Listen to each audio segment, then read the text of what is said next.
Ladies and gentlemen, boys and girls, bitches of all ages, Silver Wolf 20 presents a joint production of not only the Saturday night's main event prediction show, but also the Royal Rumble prediction show. We're doing it this way, partly because some of us are going to be busy when it gets close to the actual show start time because of various things. So we're doing this a little early, and because we're doing this a little early, I'm gonna try something different with editing because I'll actually have more time to edit this together properly. But with that being said, allow me to introduce my two co-hosts for the evening. First, and more importantly, because he's on the come up to become a very successful interviewer and podcast person, the host of Petey's Awesome Guest Panel, Mr. Peter Bowman.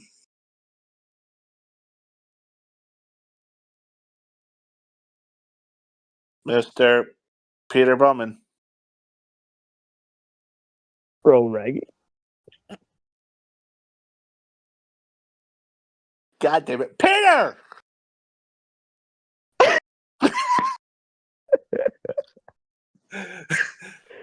Recording's cursed! Recording's cursed! Oh, you can't script failures like this. All right. Well, my other co-host, the protagonist of Mouse, A Survivor's Tale, Mr. Pika. You probably mentioned a man who caught a bullet in his mouth and lived to tell the tale, bro. Like, but you know, I mean, we all know you catch bones in your mouth. I said a bullet. Oh, you're not that special. Yeah, you don't know. Like if you're calling me the protagonist, at best, you can catch the arrow shot from a bow. I'll give you that. That's pretty all I'm impressive. saying is if you're calling me the protagonist, you're forgetting all the plot armor I had over the years. Like, you're really forgetting. Yeah, but Mouse the Survivor's Tale is not that kind of story. I don't know who is not. Like, the thing you need to understand is because we've been friends for many years. I'm not actually a mouse. The mouse is just my mascot. So what do you think you calling me a mouse is like me calling you a wolf? Like, yeah, I know. So with that being said, I don't care what your analogy with mouse is. I can catch a bullet with my mouth. It's simple. And I think we're about to find out whether or not Pete can, because he's in a lot of trouble right now. I wonder what type of trouble. Trouble. Mister, I'm gonna give him this glorious introduction, and he's not gonna fucking respond. Can you hear me now? Yeah. Okay, don't blame me. Blame this Discord thing, because I literally had my microphone on and it didn't say mute at all. So what's going on here? I tried giving you a heck of an introduction, gave you all the flowers. I was talking. you were not coming through at all. Okay, it must be this because I was literally thanking you for a lovely introduction, and it was a pleasure seeing you guys. All right, so let's try this again. We already have running wild. Well, what's the my first co-host? Electric Boogaloo. Now that his audio has been fucking fixed. Electric Boogaloo. Yeah. He is on the come up to becoming a great interviewer / podcaster in his own right. The host of Petey's Awesome Guest Panel, Mr. Peter Bowman. Thank you again, Silver, Pika, for having me here. It's a pleasure. And thank you, Silver, for the very nice things you said about me. Yeah, pleasure's all mine. Yeah, not for Silver. It's a pleasure. It's always great to hear from you guys. You know, my mentality says I agree with you, but fuck you anyway. Well, I'll get you too. But just to clarify, I guess because you did the intro. This is the Royal Rumble prediction show, but the featuring is the Saturday Night's main event because the Royal Rumble is the bigger show. Yeah, So, but we're doing Saturday Night Main Event first, so No, I know. That's But the show we're starting with. I'm just telling the viewers that already know this when they listen to this and watch this that like the title is gonna say like Royal Rumble 2025 prediction, and then featuring more, and the featuring more is the Saturday Night Main Event. No one's cutting out this video for Saturday Night Main Event. I'm just saying, like the algorithm doesn't really help that. Sure. Tell me otherwise. But with that being said, though, what do we have for the card for the Saturday Night's Main Event? So we're just gonna jump right in. Got it. Yeah. By the way, I think you need to explain to the viewers like how early we're doing this. Like in total, how many matches are we predicting on the show? So this is being recorded on. You don't have to say the date. Just yeah. Basically, this A week is being recorded a week before Saturday Night's Main Event and 2 weeks before the Rumble. Yeah. So we are only going off of the matches that are officially confirmed as of 2 weeks before the Rumble. Which means we are covering for Saturday Night's Main Event the World Heavyweight Championship match between Gunther and Jey Uso, the IC title match between Braun Breaker and Sheamus, and Braun Strowman versus Jacob Fatu for Saturday Night's Main Event. And for the Royal Rumble, we're doing the men's and women's Royal Rumble matches and Cody Rhodes versus Kevin Owens, the ladder match for the Undisputed title. Where the Undisputed title and the Winged Eagle belt will be suspended above the ring and will be unified at the end of that matchup. Indeed. So, Mr. Bowman. Yes. With that being said, looking at the 3 matches for Saturday Night's Main Event, what do you want to talk about? Might as well just talk about just referenced, and we'll talk about the main event pretty much, which is going to be Cody Rhodes and Kevin Owens. Oh, that's not Saturday Night's Main Event. Yeah, that's the Royal Rumble. Got it. Then if we're going to talk about Jey Uso versus Gunther, you want to start with that? We can start that. Okay. All right, by all means. Why is this match happening? Yeah, what's the story? Oh, well, I mean, this match goes way back to last year when I believe it was last year or 2 years ago where Jey fought for the IC title against Gunther. So there's some kind of back history with this. But I think history is going to repeat itself, and I honestly think Gunther's going to win. I don't think Jay's winning. So you don't think there's any chance in hell we get the upset of Jey Uso becoming World Heavyweight Champion? Unless they pull an Eddie Guerrero type of upset, no. Hey, I'm gonna say this in advance. People didn't think Jey was gonna win the IC title against a guy who is the IC champion on the show right now, and it happened. So true. I think world title though. We've seen world titles surprise changes before. I think Jey Uso will be a heavyweight champion, but just not right now.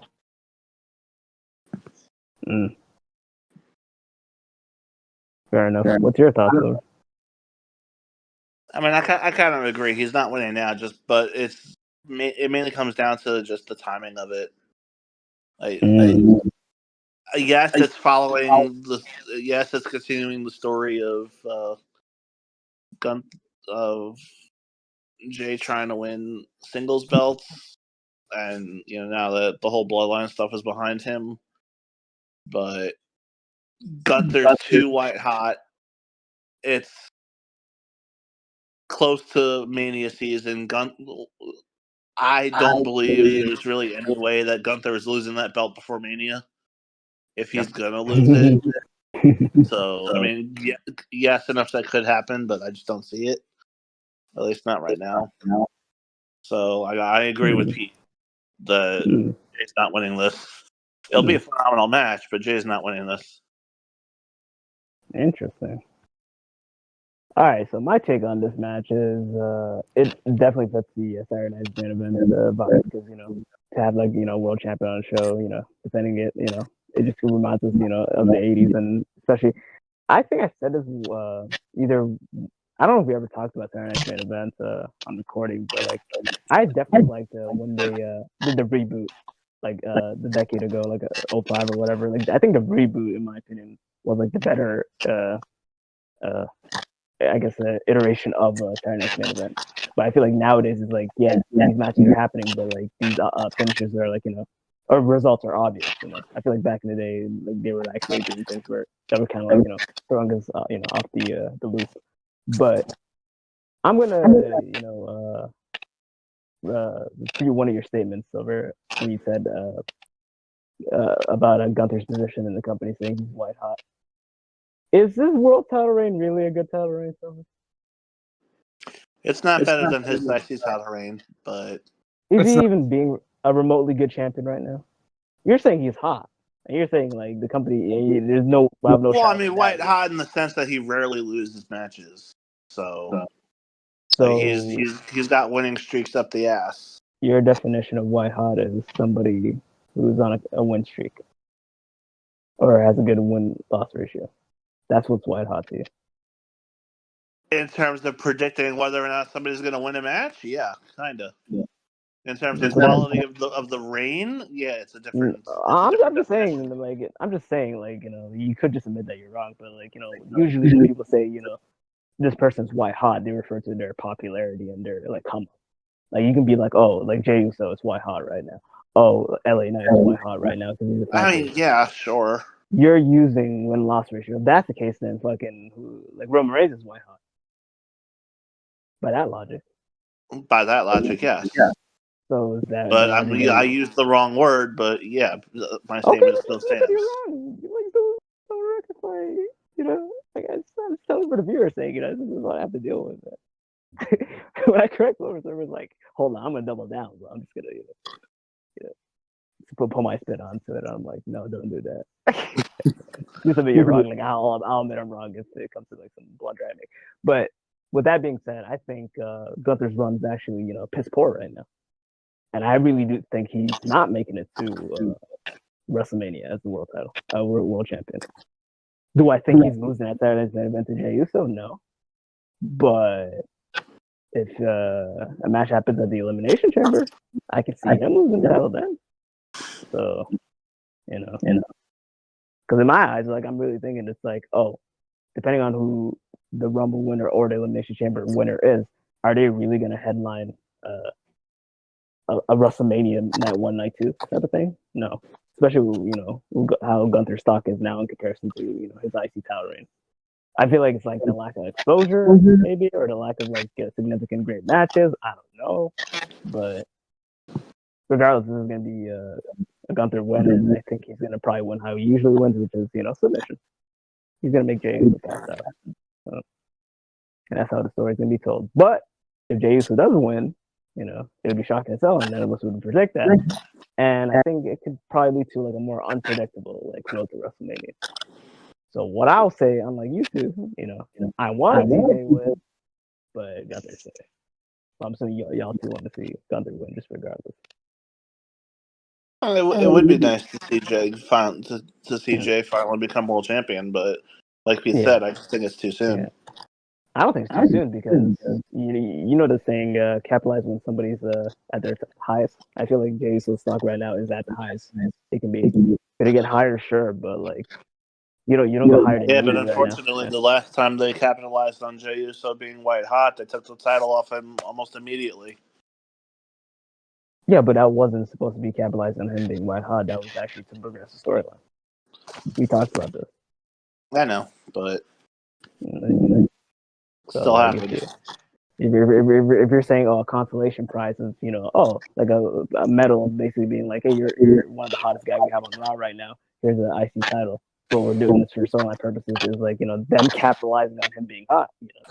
To each his own. But I feel like the biggest reward is like winning Money in the Bank, winning a Rumble, winning the world title. Something that's actually not a consolation prize. So I feel like the world title would be like good for him, but like it's the time now, knowing WrestleMania season, no, but post WrestleMania season, that would be fun. Agreed. Post WrestleMania season, I could easily see him becoming world champion. Right, but even Go ahead. I was gonna say like even entering WrestleMania, because at that I'm gonna say this though, because this is like I guess early, but I want to say it now because maybe like things will change. But my stance right now, I don't think Gunther's entering the Mania as well. I feel like he's gonna have like a legend match. Like I don't know who he's gonna really face. Like it would kind of be funny if he faced Goldberg in a title match and Goldberg just gets fucking buried by Gunther. I feel like that's like the perfect spot for him at WrestleMania personally. But I don't know. I'm not really a fan of this world title thing. So, but that's my take on that. Sorry, he's one of your favorite wrestlers, Silver, but like he's kind of shitting the bed right now. I just want you to know that. Nothing more, nothing less. No, that's fine. Yeah. All right. So what's next on the agenda? I mean, I definitely agree with you. His IC title run was better than what's happening right now. Yeah. I don't particularly agree that it's piss poor. It's not the best it could be, but it's not piss poor. It's piss poor. Piss poor would be like Alberto Del Rio level. I don't think he's quite there. He's a little bit above that. Yeah, but we're really talking about the standards of back then and comparing to the standards of now. If like we both are in agreement right now that the company's at its like highest point right now. When you try to figure out who's the best champions of all time, like you compare different eras together. I know, but you should compare the standards though of nowadays in comparison. Like there's a big gap of of what a champion is today. What's considered piss poor now and piss poor back then. Back then, yes, but correct me if I'm wrong. But when you're trying to figure out, all time, you have to put standards into consideration as part of your criteria. Yeah, and also you just named Del Rio because you don't like him. Like I feel like if you name that and because he was one of the people that we were talking about before we went on the air. I know that's what I'm saying. Bad champions. That's what I'm saying. Like but put that brain power to the test over and just like name somebody who you didn't hate too much, but you thought he was like a fortune. Oh, somebody else that we talked about. Okay, you can keep keep running that brain over. Come on, you're naming like literally the worst of the worst. I'm telling you what the worst is in today's standards. Like okay, let me put it like this. The Triple H era, like, is kind of different than the Vince era. Who would kind of be like, somebody that you could kind of be like, oh, he was a decent world champion, or like, I don't know, like, because I feel like literally at least with, like Del Rio and Jim Hall, I think the talent they were facing were like Hall of Fame level talent. You can't say the same about like Gunther. Like he's literally facing fucking Joe Schmo. Taking the Vince McMahon era into, the Triple H era, like as its own separate thing. Even though a good portion of this run was still under the Vince era. I'll give you a good example. The only name I can really think of is Seth Rollins' world title run. Nah, but even that is not. I wouldn't even go there. I wouldn't even go there. No, I'll give you the example because I use my brain power. Gunther's like reign right now. The world title is no different than Dolph Ziggler's first heavyweight reign. He's at that level type of champion right now. Taking the magic of the cashing aside, I agree. Yeah, and that was piss poor. Yeah, agreed. So Gunther's is piss poor. All right. No, it's agreed. He's agreed everything. Yes or no? No, I agree. Ziggler's reign was piss poor. Yeah. So, but the thing is, you agree that I'm saying Ziggler's reign is equivalent to like Gunther's reign. It is. How long was Ziggler champion?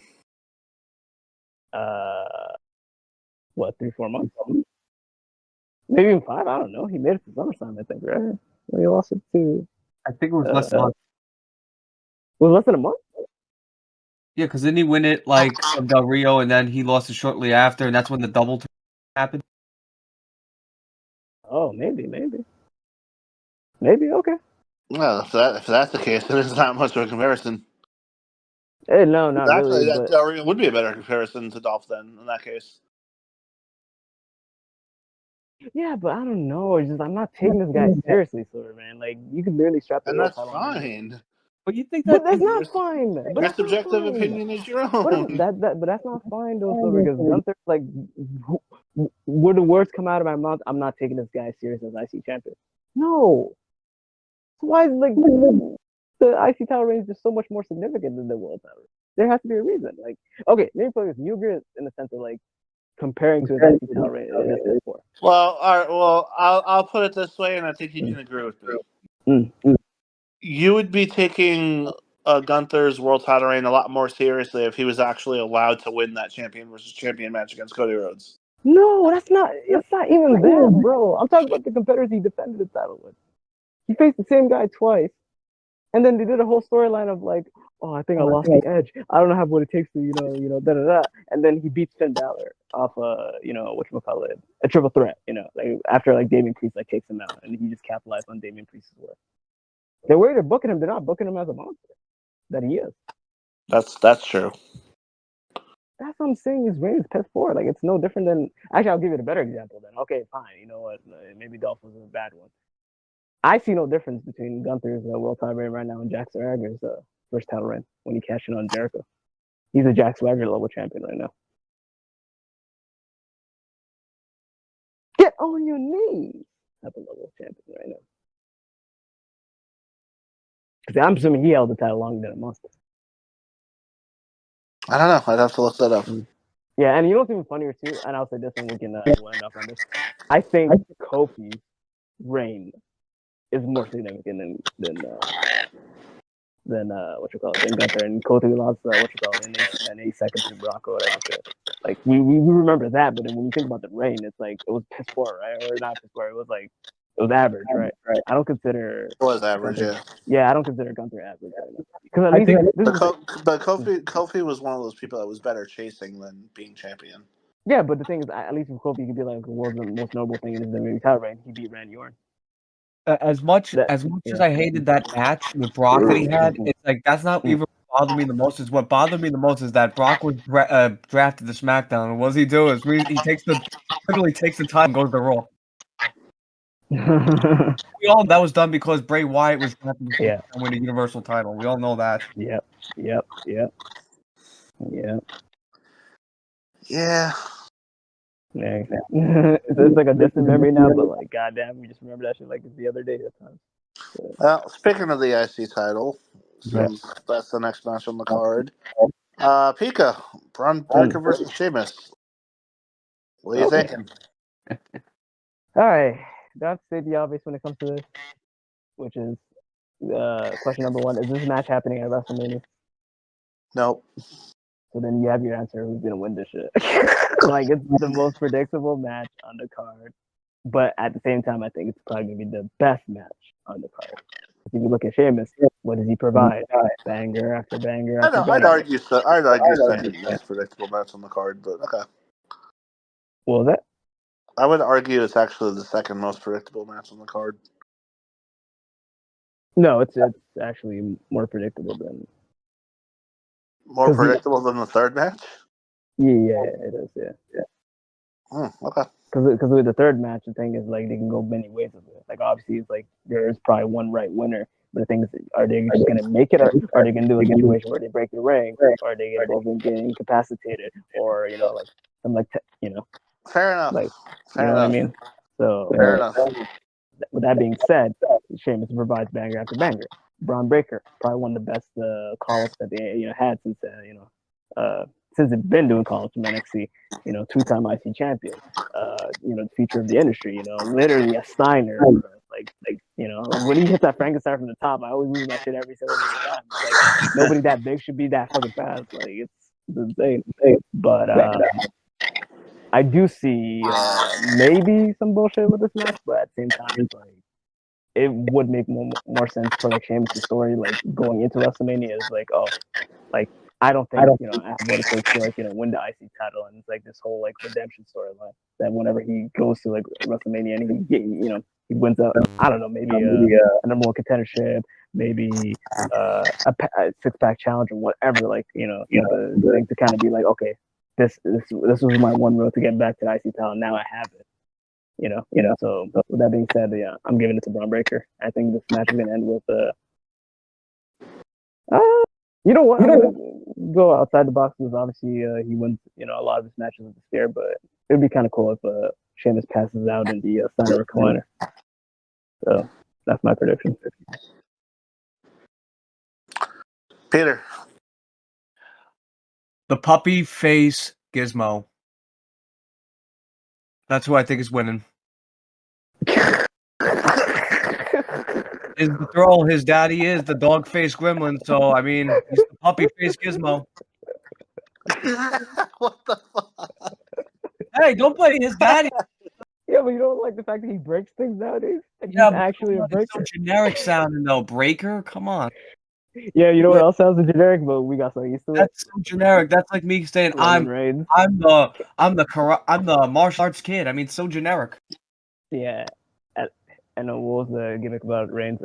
I will reign supreme. This is my Roman Empire. Like, it's basically the same shit. No, but in all seriousness, I'm a fan of Braun Breaker, and I hope they sign Scott's son because his Scotty's son, like his dad. Ooh, he's built like a fucking shit. You think they're gonna put him in the tag team to be the new age Steiner Bros? Steiner Brothers 2.0. We need that. Dude, if they do Steiner Bros, then there's no point in having the Creeds on the roster at that point. I'm just saying, like, unless you're trying to get a dream match, I don't know. The Creeds Wait a minute, it's Pika, the Steiner Brothers versus the Creed Brothers. That's WrestleMania. There, it actually is. It actually is. All jokes aside, but the way I look at like what the Steiner Bros are, like I see the Creeds as the new age Steiner Bros. So it's like if you actually have the actual new age Steiner Bros, then what's the point? Like you can't have them both on the same brand. Is what I'm saying. But at the WrestleMania match, hell yeah. I would die if they got that Steiner math promo. I feel like Breaker made a joke about that. Like he does like a lot of backstage promos where he's like, you don't know the odds, you don't know the math,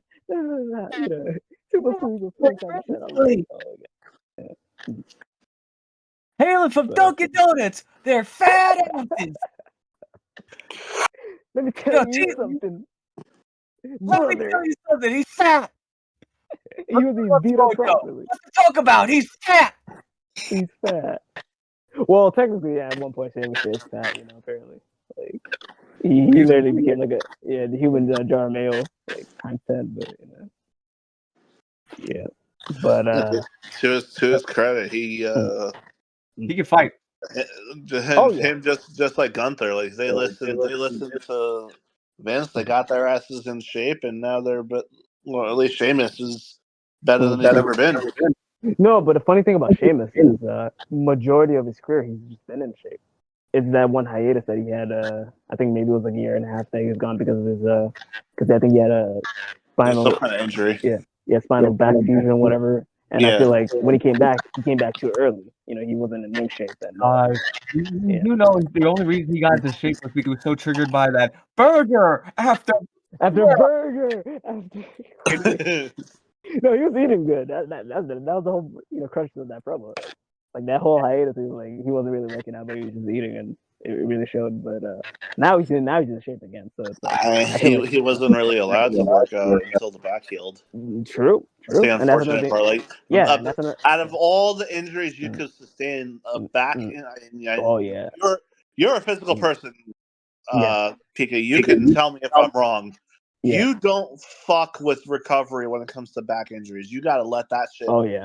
Fully heal before you start working it out again. Oh yeah, or else you're gonna pull something. Like exactly. Definitely. Like nobody blames Sheamus. No, I don't think for getting the burger. No, it was a meme. It's funny when Drew said it.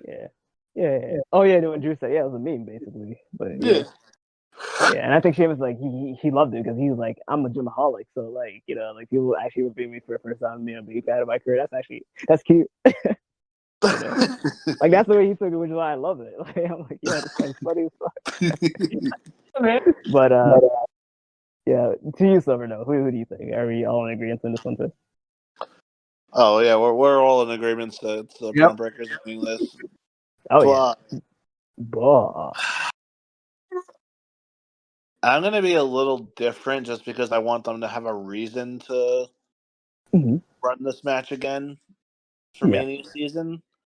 Yeah. I don't want it to be a just like a clean 1, 2, 3. Okay. I want it to be like one of those scenarios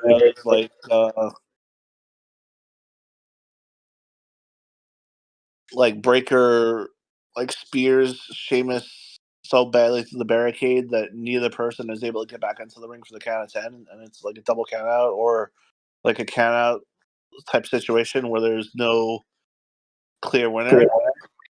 Mm. And that gives a reason for them to run it back later on down the line, maybe Mania, for them to actually finally give it to Sheamus. Because if Sheamus loses straight up here again, like I don't see how you get him back in that picture for Mania. I think of two ways, but let me explain what I said because you think I said the 1, 2, 3 thing, right? I didn't say he was gonna lose by pinfall. If you remember what I said, Yeah. You said he was going to pass out. Yeah, so it wouldn't be that It's still a he definitive lost. winner. Yeah, it's still a definitive winner, but the story could be like, like I didn't give up, my body gave up. You know what I mean? No, yeah. But obviously, You could tell that kind of story. You could tell that kind of story, or you could tell the kind of story where the whole like both people beat each other so badly they weren't able to get back up. But I'll say this though. And that Speaking could of bad actually, ideas, no, but well, you can finish because I want to see if you're on the same page as me. I doubt it, but like this would also be interesting, like because neither person gets back up for the count of 10. If the double count out leads to a last man standing match at Mania between Sheamus and Braun Breaker, knowing how physical those two are, oh my god, that could be fun. It could be. But the thing is, like, we're kind of ways away from like Mania, so it's like for them to do a finish like that here to kind of build up to like a last man standing at WrestleMania is like too much of a stretch. Maybe. But I'll say this though, and this is what I just thought about, like opposite, because I was thinking in my mind, I'm like, whether depending on whatever the situation is, and like Braun Breaker's like going into WrestleMania with the IC title, what is his IC title match at WrestleMania? And then it just dawned to me that like Sheamus can lose right here, right now, and still tell that redemption story. Well, who's to say the story just really has to be about like Braun and Sheamus? You could implement a lot of fucking condiments and ingredients and shit to actually make it like a full blown like meal. And the way I'm thinking about this is, I'm calling my shot right now, and if WWE hears this and does this, take some credit because I like to take credit, but like I feel like ladder match. Recreate the IC ladder match like they did at WrestleMania 31 and the US at WrestleMania 32. Get the best six from Raw, and let it be like the fifth person, like who could it be type of thing, and then Sheamus had to earn that spot, and then when Sheamus earns that spot when he wins at WrestleMania, it just means that much more. You might disagree with me and say like, oh, you know what, you want Sheamus's like grandson to be off Braun Breaker, but the fact that we're just seeing this match multiple times, I want something new, and I feel like what better way to get grandson than off a ladder match? What y'all think about that? It would definitely be the more unique way to do it. Be that. And guess what? You protect Braun. He could be like, I never got pinned. I'm going straight to the world title. Yeah, my only cause to question that, and it's not that it's a bad idea or anything like that. I actually really like it, but I don't know how well Braun's style meshes with, and Sheamus' stuff for that matter, like meshes with the ladder match. Sheamus has been in multiple ladder matches. He literally won Money in the Bank silver. No, I know, but so I'm not trying to hear that. And then with Braun, go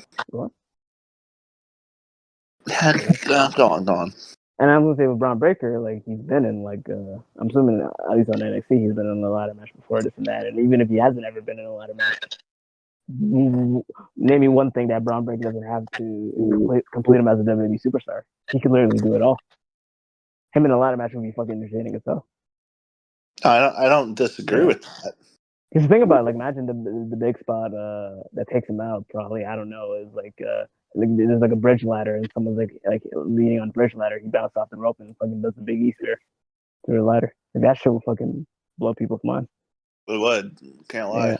Yeah. So just because of that spot alone, that's why I'm like putting my stamp of approval. I want that. And think about it too, like all these new names, all these like top tier like raw superstars. Like you can literally create like a really good like IC title ladder. Like take it in, look at the magic that was when Brian won at WrestleMania 31. Harper, Ambrose, KO, Cesaro. These are all like, come on, dude. Like that's why I feel like nowadays, I feel like the roster has that much like talent nowadays. Yeah. But with that being said, yeah, we all agree. Braun Breaker wins this. Yeah. Primarily clean, but in Silver's case, it's which one? Actually, are you predicting Braun winning, or are you locking in the double? Cause if the double thing happens, you can't credit to that because you didn't lock that up. Against my better judgment, I'm gonna lock in the double count out. Respect. All right, what else? 90% sure it's just gonna be Braun Breaker either pinning Sheamus or making him tap out, but yeah, I would rather see the double count out finish. Yeah, it'll be different. Just to kind of protect both of them and like set up a bigger match later on. Yeah, it'll be different. I wouldn't like that because I bet on these matches and I'll actually. As somebody who doesn't bet on these matches, like I can afford to try to be a little more creative with what. Yeah, fair. All right, but for you, considering your pockets are on the line, I don't blame you for predicting it the way you do. Yeah. Well, I predict in a sense of definitive. Like I always like definitive stuff. I don't like disqualification. Count out. No, I mean like if it was like one of the big pay-per-views, I wouldn't be saying this, but I know like a filler or like a week before a major pay-per-view type of situation, like you can afford to do a wonky finish like that. I get it. I'm talking about generally myself. Like I don't like the stuff that leaves like the crowd disappointed. That's all. Right. Not really. Yeah. Especially if it's like the last match on the card. Yeah, it's definitely not gonna be the last match. But let's say if it is. But I'm agreeing with you. Like if a match is the last match on the card, you definitely don't want to send. No. Not happy with a finish like that. Yeah. You can't open the show with that shit too. Exactly. Because it sets its own. But I mean, with the 3 matches that we have here, the opener is probably going to be Braun Strowman versus Jacob Fatu. Okay. Out of the 3 matches that are here. All right. What's your thoughts? Probably more matches, but what's your thoughts? We have 3 in front of us, so I'll start with Jacob. I'll start with the Jacob Fatu match. Yeah. I don't really know why this is happening, other than to try to give Jacob a taste of a singles run. Mm-hmm. It's a big strong opponent to like be able to show off his strength. Mm-hmm. But I realistically don't see any way Jacob Fatu loses this, especially with the other Bloodline members in his corner. Like, you want to show, especially since, correct me if I'm wrong, but they've been kind of showing Jacob as like this guy who can take major abuse and like no sell it. Yep. They call him the werewolf, right? Small werewolf, yeah. Yeah, so like he's able to take an insane amount of punishment and still go, or at least that's how they're trying to portray him. Basically, he's a monster. Yeah, so like, what better way to show him as a monster than to beat the monster among men, Right. So like, I'm predicting Jacob Fatu to win this. Okay. What's your thoughts on it? Peter. Well, before I start though, let me just say, gentlemen, because I have a lot to say about this match because I thought about this too, and let me preface this, Silver and Pika, by saying that what I'm about to say is not only gonna, series about not only this match, but what's gonna happen in regards to the storylines and the outcome of this match. First off, I think what's gonna happen is that Jacob Fatu, without a doubt, is how he's gonna win. I really think it'd be 3 possible outcomes. And I want to get your opinion on everyone's thoughts on this as soon as I'm done with every theory. But I think one of the theories that, of course, Jacob Fatu, pins Braun Strowman. But another outcome would be like kind of what Silver said. It would be like a double count, like we said in the previous match with Sheamus and Braun Breaker. There could be a double count out to protect Strowman. That's one outcome. Another outcome could be the potential, and which is I'm hoping this happens, the potential debut of the new Bloodline member, Hikuleo.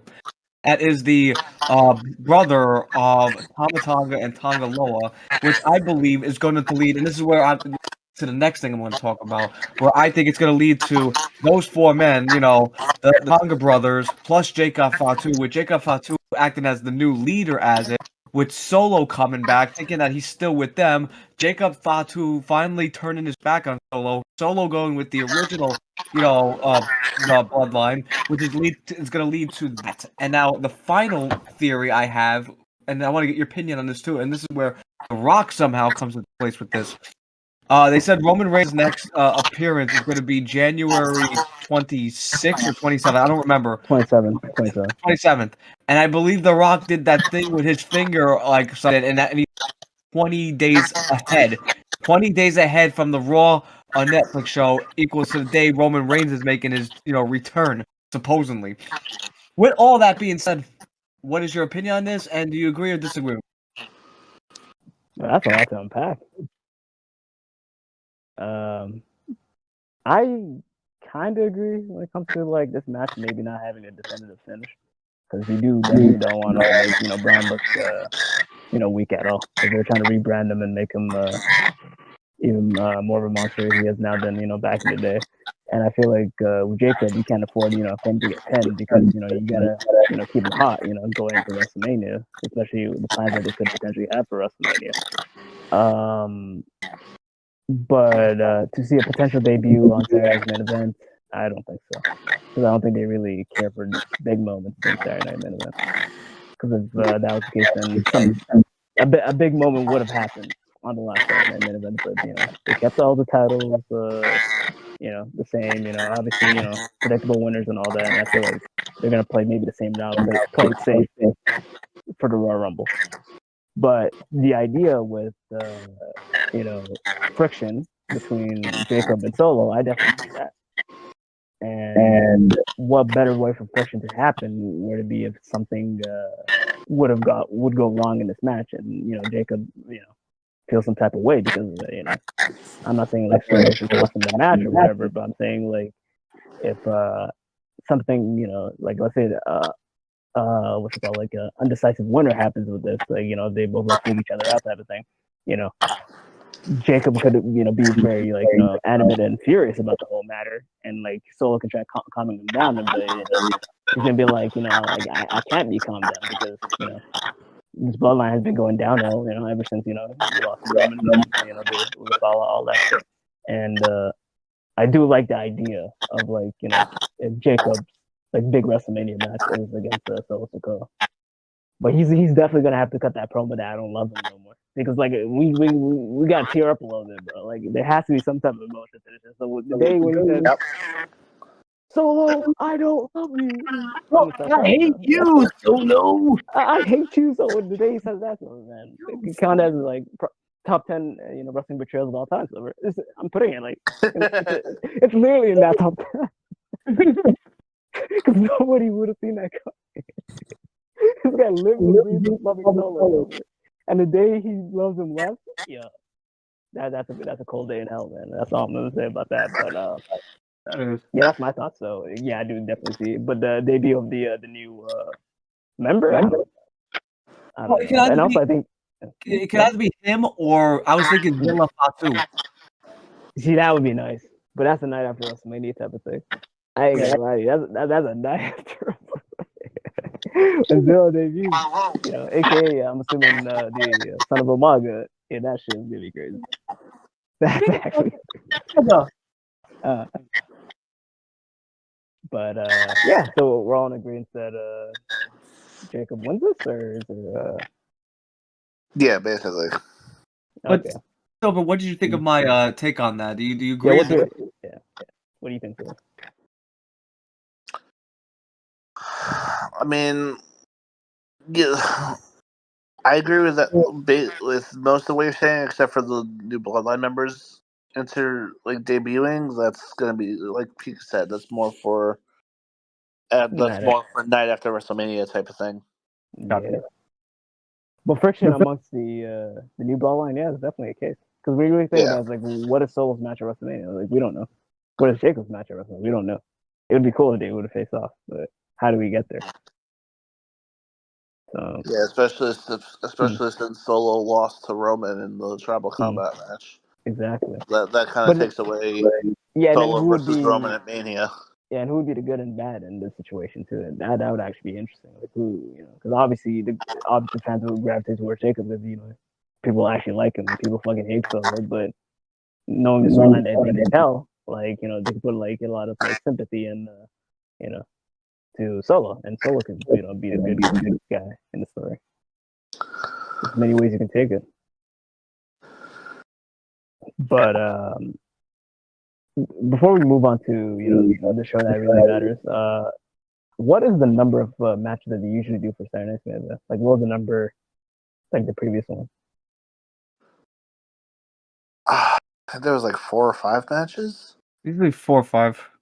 4 or 5. So if there's at least 1 or 2 matches that would get added to this, what do you guys think is going to get added to the Saturday Night SmackDown? A woman's match. You're right, because we literally women's U.S. title specifically.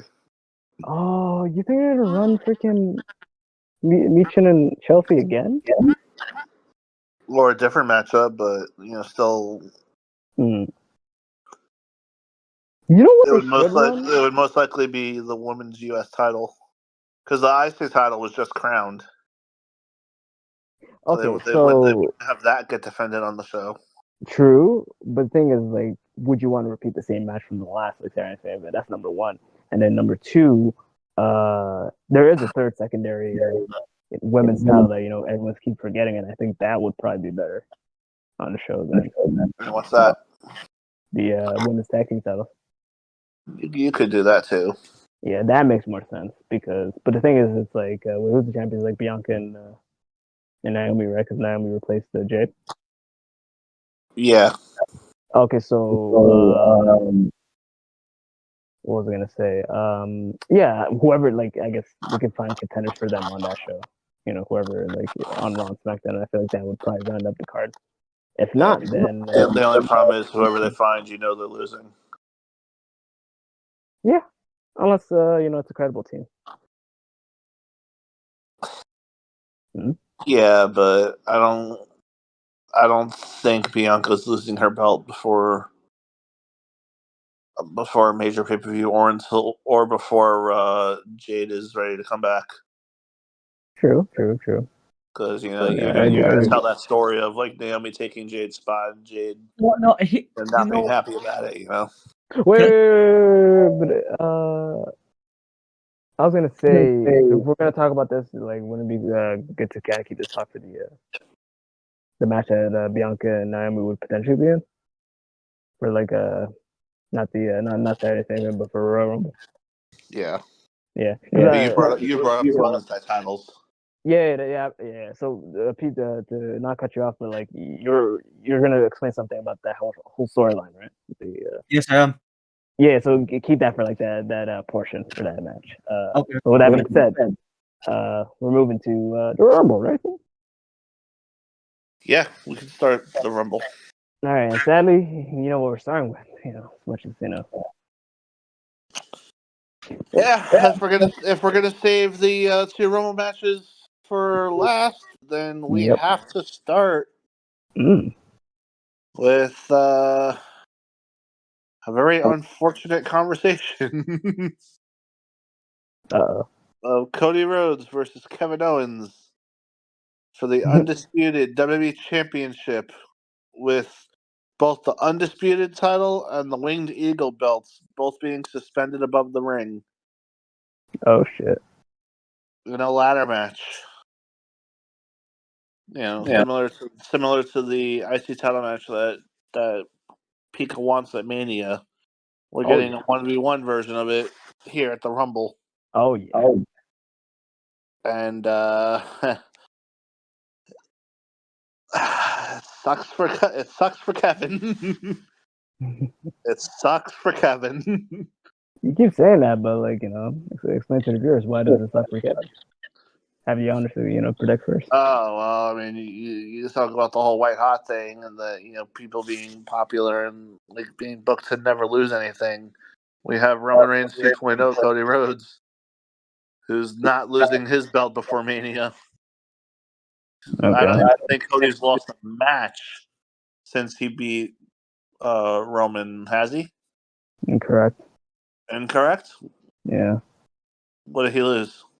He lost to Drew McIntyre. He lost to Drew McIntyre. He played Drew McIntyre? Yeah, I think Drew McIntyre beat him at some point. Before he won the belt or after? I think after. I don't remember that, but if you're right, you're right. I don't know, but I just feel like I just remember him getting pinned. And then also I think, well, I guess technically, yeah. The Rock thing happened the night before he won the title, so put that out of the way. Yeah, like I said, since he became champion, I don't think he's ever been pinned. But no, I if feel like he did. McIntyre, I feel like he did though. There was like a match, yeah, because it was the time he showed up on Raw and he faced, and then what happened was, I think it was the build up to the Bad Blood. He lost. the bloodline distracted him and cost him a non-title match, right? Yeah, non-title, duh. Okay, Yeah. that would that make happened. sense. Yeah, and then there was something else that happened too. I think he got pinned like twice, but that's about it. Though. Okay. Yeah, I don't know who else. Unless I guess if 1v1 you only got pinned by Drew. If you're talking about multi-mans, not multi-mans, but he lost a tag team match. I think it was it like him? Yeah, it was him, Randy, and KO against the New Bloodline. I think the New Bloodline beat them.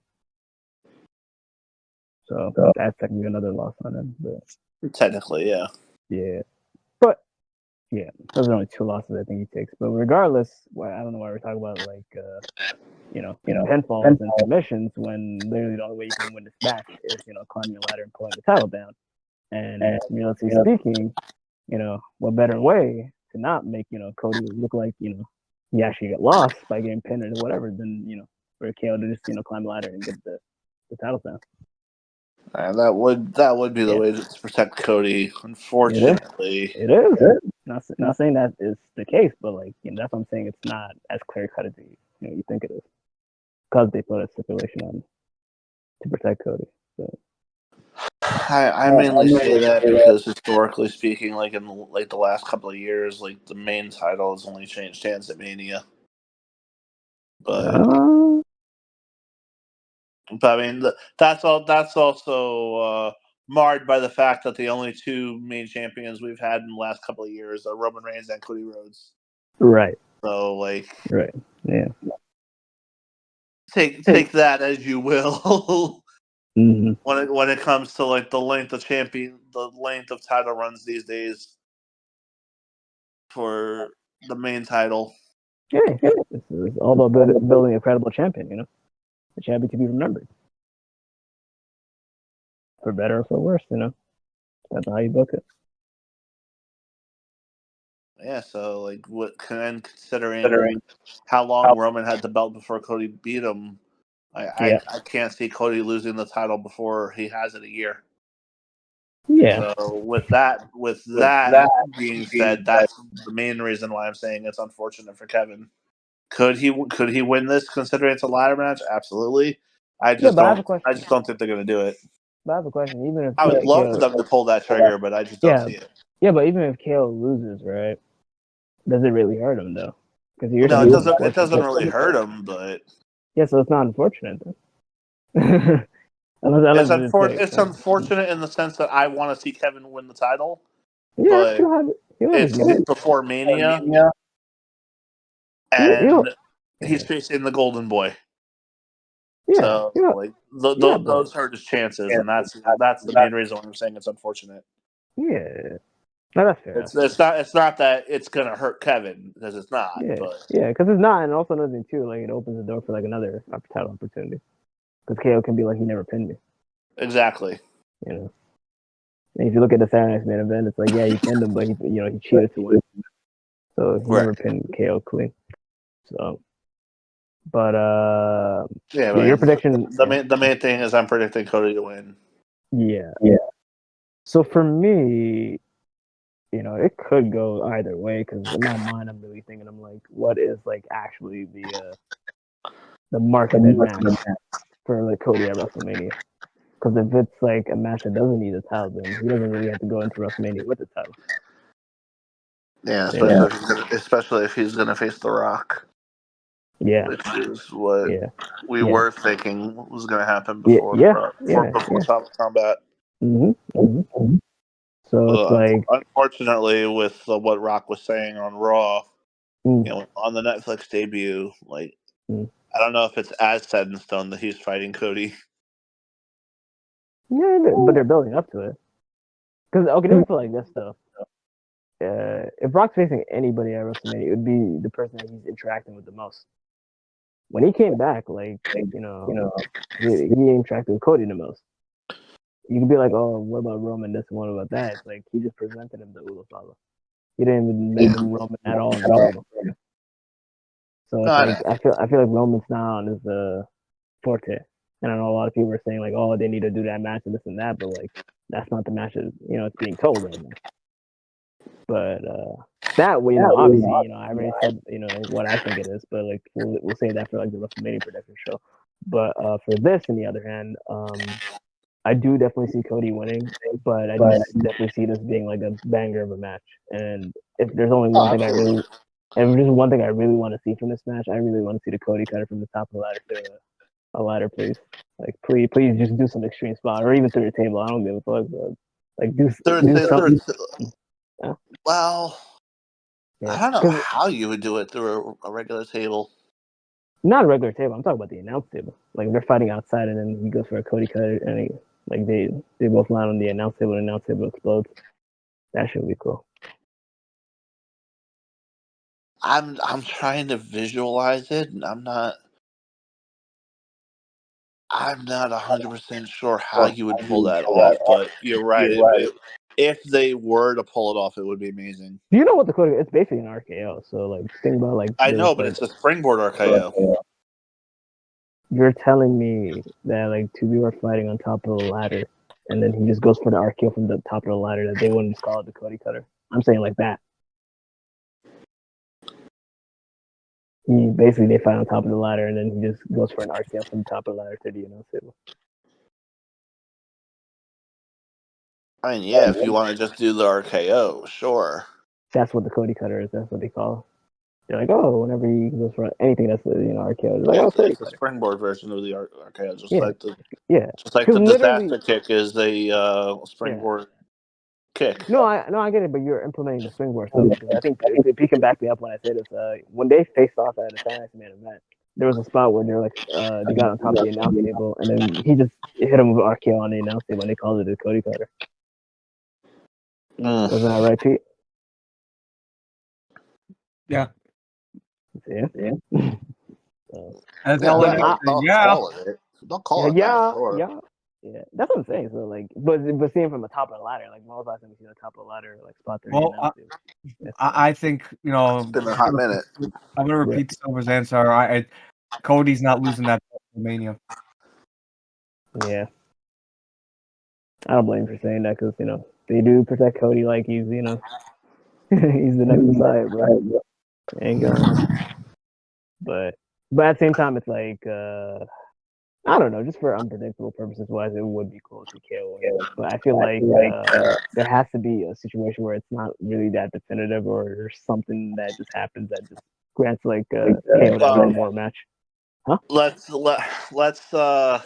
Hmm. how much are you in the camp of Kevin could win? Probably 40%. You're a betting man. Would you make a legitimate bet on that, like for your Fuck pay no. per view for your pay per view No, bets? fuck no. Because the thing is, like, you do the obvious pick every single time. You don't do what you want. You do what you know. Well, what's the most predictable answer, and that's how you make the most money. Right. So I'm saying, like, we're living in the era where they swerve us and they do like all this, stuff. And in my mind, it's like obviously they're not going to do a title change at Saturday Night's event, but at the Royal Rumble, that's one of the big four. You know what I mean? Right. Yeah. But and the thing is, like, it could be something along the lines where he like temporarily holds on to that title and then Cody wins it back. Like I can literally see that happen. Which is why I'm saying 40%. You mean like Right. Brock? Like Brock in the Royal Rumble? He lost that at Rumble 2022 and then he won it back in elimination. Exactly. Or like, actually, was it that, or was it that he won it on?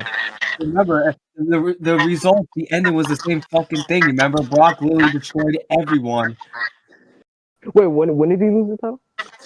In Royal Rumble, he literally just came in there and just eliminated everyone within like 5 seconds of every person, and then he did the same thing in Elimination Chamber. He literally, remember, like he couldn't wait anymore. Chamber. Yeah. No, I remember the number one thing I remember from that chamber is like he F5'd Austin Theory from the top of the 5. I can never forget about that shit. That shit was fucking glorious. But no, but I think what happened was because it was the belt to WrestleMania 38, right? It was 38, yeah. So I think something happened that somebody got sick, COVID. right? That's what happened. Yeah. So they couldn't do Roman and Brock. So then they put him in the Big E title match, and then he wanted the WWE title. What a so he didn't win the Rumble. So he didn't win the Rumble that year, but yeah. I don't know, like, because I remember that was also such a bad move. Yeah. Putting Brock in that elimination chamber. Not really. The Rumble, yes, but not the elimination chamber. I thought that was kind of cool. And then all of a sudden, Bobby Lashley got hurt sick when no one saw it, and they had to take him out. So that way, he won clean. They had to protect him. Wait, is that what happened? Yeah, you remember Bobby was never eliminated. They had to do this injury shit, so that way they made Brock beat Bobby without actually having to beat him. No, clean. but I'm thinking, like, wasn't there like Brock versus Bobby and like Brock Bobby beat Brock? That was in 2023. Oh, they just got him back a year later. Okay. That's when Brock low blowed him. So 2023 was the Elimination Chamber stuff. The whole WWE title was 2022. So we're mixing it. No, Elimination Chamber 2023. It was the Saudi pay-per-view, I believe. That's where he did it, though, right? That's where, So that makes sense because they had to appease the Saudi people, and so I'm not too mad about that. It's just that 2022 is what I'm mad about because Biggie didn't need to lose that WWE title because of fucking Roman, and because of that, they led to like the biggest WrestleMania main event ever. And poor Biggie had the worst luck ever. He lost the WWE title, and 2 weeks later, he gets injured by Ridge Holland. Yep. I don't think that happened. That was like not that far from each other. I'm pretty sure like the injury happened like post Mania, right? No, actually it happened February, March, because I remember the original plan was to have the Brawling Brutes versus the New Day, but because Big E got hurt, they had to scrap that. Oh yeah, you're right. Oh yeah, that was a bad year for Big E. Wow. No, that was when Vince was at his worst too with creativity. Oh. Yeah. And it's also going to be interesting talking about the WrestleMania potential card because I feel like Big E, like there's something that they're not telling us, and it's going to be interesting seeing how that story plays out. But so we're all in agreement Cody wins, but then there's a small margin where Or I'm saying there's a small margin where Kevin Owens wins. Yeah. Okay. So All right. So now that yeah. we're at the Rumble matches, Cloud, explain how we're doing this. So obviously, we're gonna be doing the men's and the women's Royal Rumble match. Obviously, we're gonna save the men's or the women's, whichever one that we think is gonna be the main event for the show. And what I'm thinking for the how we format it, instead of just saying okay who we think is gonna win, we could talk about maybe like either the stuff that we want to see, the people that we want to see in there, what we think is gonna be the final four. Okay. Who we think is gonna get the most elimination, and who you think is gonna be the Iron Man or Iron Woman, the person that's gonna like last the longest. This is gonna be fun. Exactly. That's what I was thinking about today. I was like, like it's just gonna be us three, so like we probably have the time to actually like kind of like go. And I feel like that should be the format going forward. Like we should Pika, you like the Mr. Steve song? You came to play. I definitely came to play. And I thought about it, and like I'm thinking in my mind, like both of these, like what better way to implement this than like the year that they actually made the Royal Rumble match the most unpredictable. Because when you really think about it for the men's and the women's, yeah, there's names that we think could win for both, but there's no finite name. So this could be a situation where we all have like three different winners instead of like the same winners in all these other matches that we predicted. So Right. adds a lot of spice to it. So with that being said, what do you think is gonna main event? Do you think it's gonna be the women's, or do you think it's gonna be the men's? I personally think it's going to be the men's. Men's. All right. So then, with that being said, the men's we're gonna do last. So so what do we have us over like on the paper for the women's Royal Rumble? And it's just the women's Royal Rumble match. They don't list any participants. So I guess this is a question I pass to Pete. Did they declare anybody for the women's Royal Rumble yet, or just one? Just one. Nia Jax. Oh my goodness! Oh my goodness! That's the worst person you can pick out of all of them. Oh my goodness! Her. No, please tell me Which means, fellas, we're gonna have to deal with Nia Jax being the Iron Woman of the match.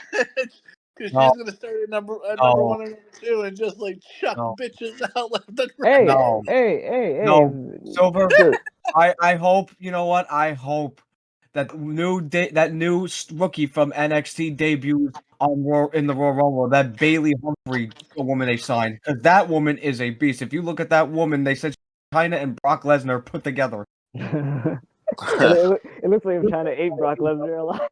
No, it's like if Brock Lesnar ate Brock Lesnar, that ain't another Brock Lesnar. Who said that, bro? That shit was it's just when he said it.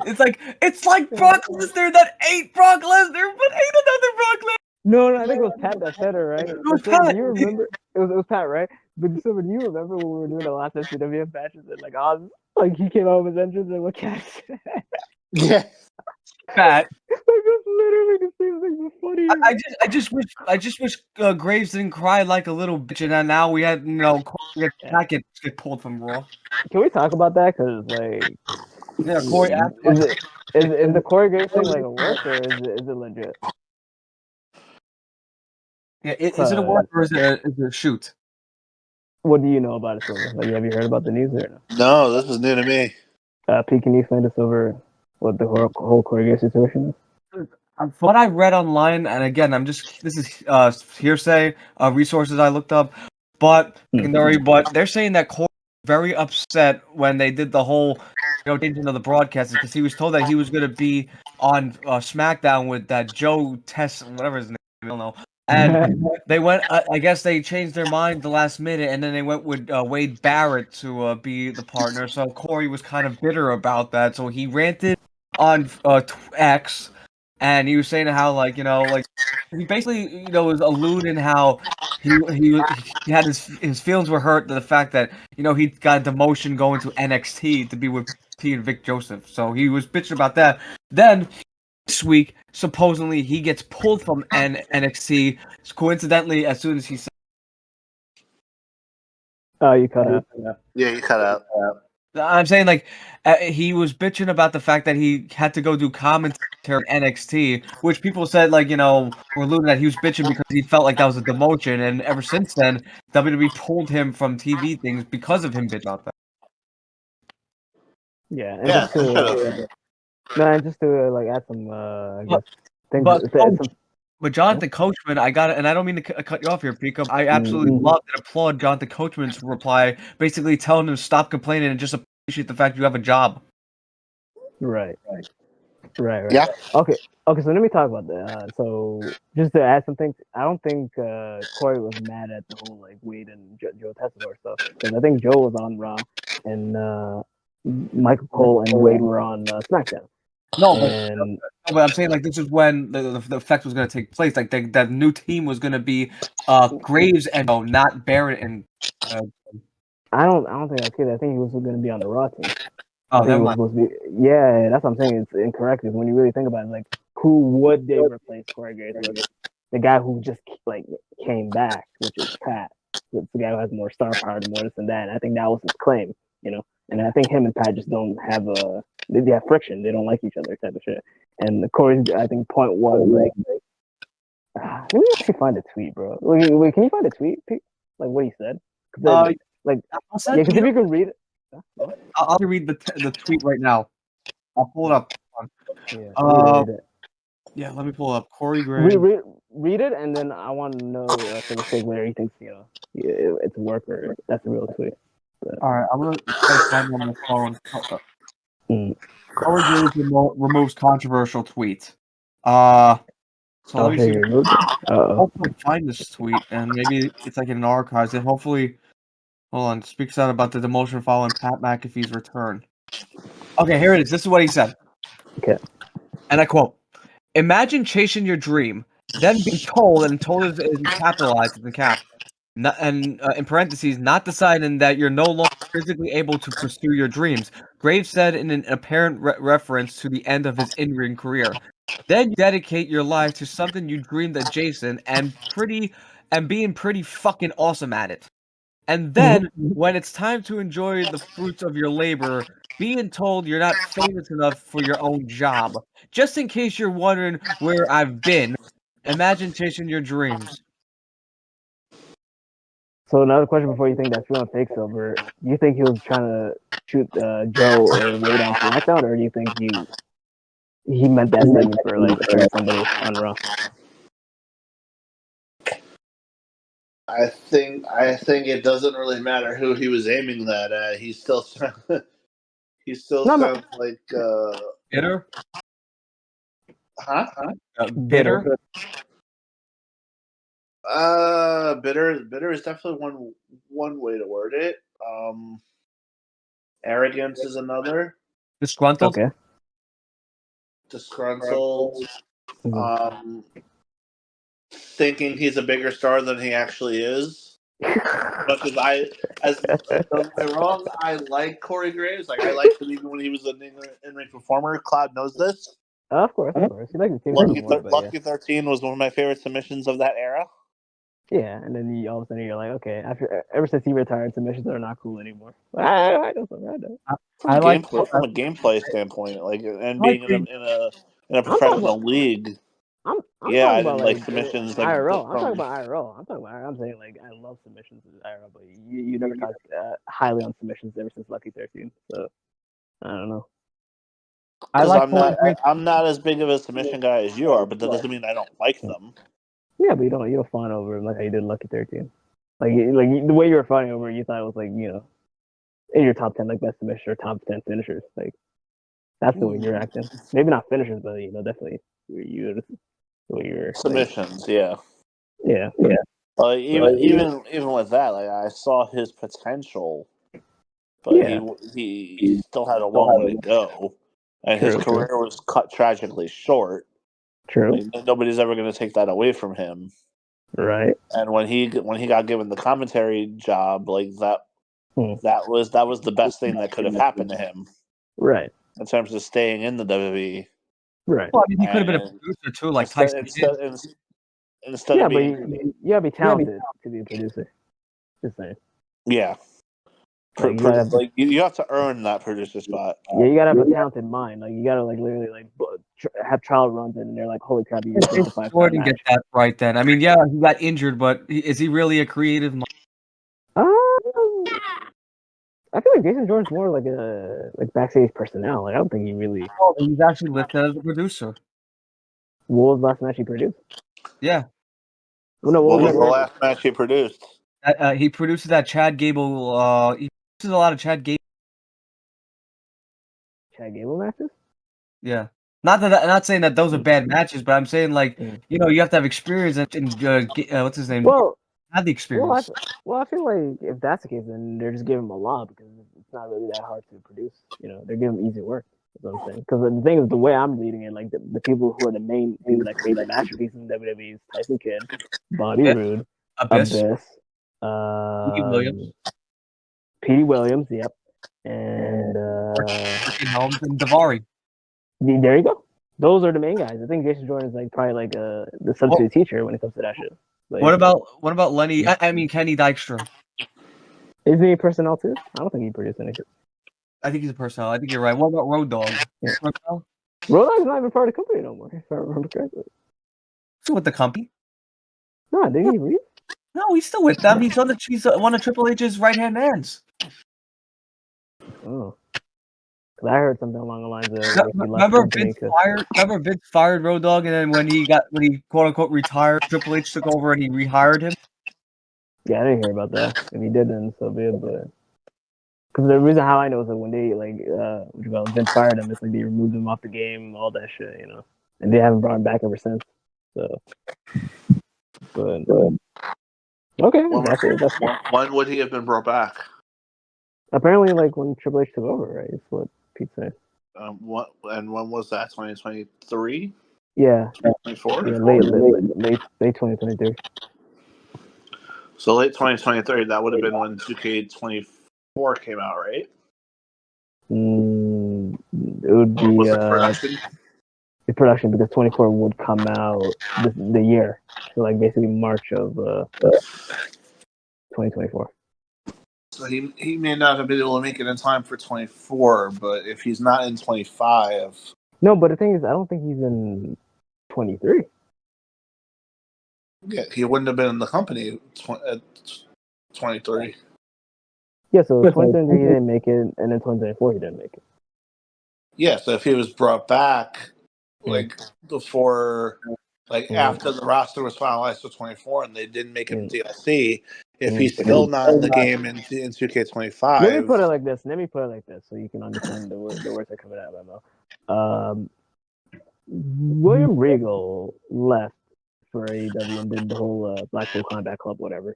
Whenever Triple H took charge, it was maybe like a month or two. Like William Regal came back, but he didn't come back as a TV personnel or whatever. Like he was like doing things behind the scenes, and then they eventually put him as the NXT advisor role, right? They put him straight into the game. He's in 24. Okay. Wouldn't it be the same thing for Road Dogg if he did, come back in that Triple H time frame? Road Dogg never went to AEW. William Regal did. Yeah, but it doesn't.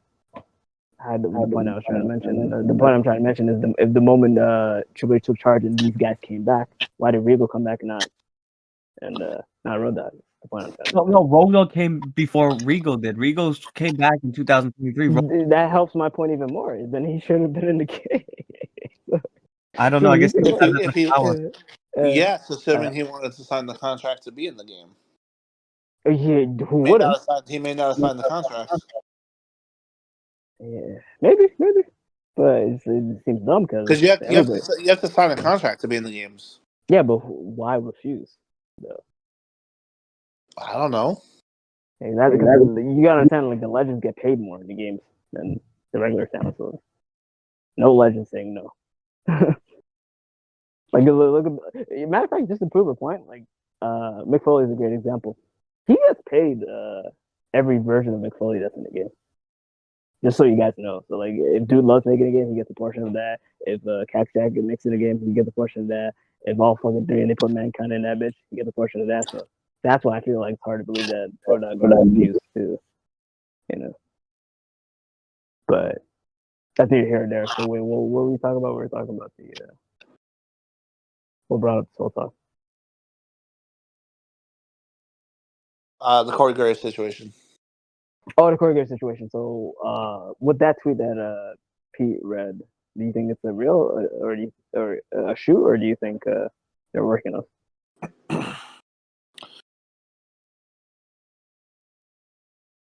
I hope it's real. You hope it's real. Because if it's just a storyline thing, like, You hope it's real. I hope it's real only in the sense that I would want to see him come back as an active wrestler for a run and a storyline where like he's feuding with a commentator would be a way to do it. Right. Just like that's the main reason why I hope it's real. It's not just like a storyline that won't go anywhere. No, if it's a storyline, then it would be real. Then, like if it's fake, then it wouldn't really work. Because let's say, for example, if it's real, then that's going to get him out of the company. Yeah, that's true. You know. No, that's I flipped it. Yeah, that's what I'm saying. You said it backwards. Because I flipped it.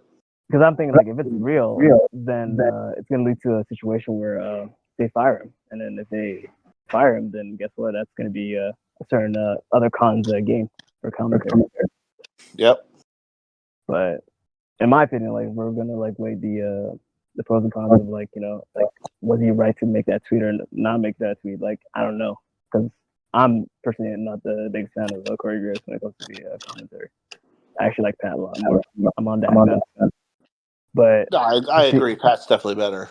Yeah, but to see his point, he was saying something along the lines of like they were basically like preparing me, giving me all these opportunities to kind of basically be the next like Michael Cole, and for them to just kind of be like, oh, I'm being replaced by a guy who is actually like a part-time commentator, like kind of makes sense to some degree. Because like he only really got that spot because of popularity. But the thing is, what Corey doesn't understand is like he does a better job than Corey. Right. Yeah. So what I'm thinking is like this is a work, and they basically are trying to work a big match for Mania. They're gonna probably do Corey and Pat.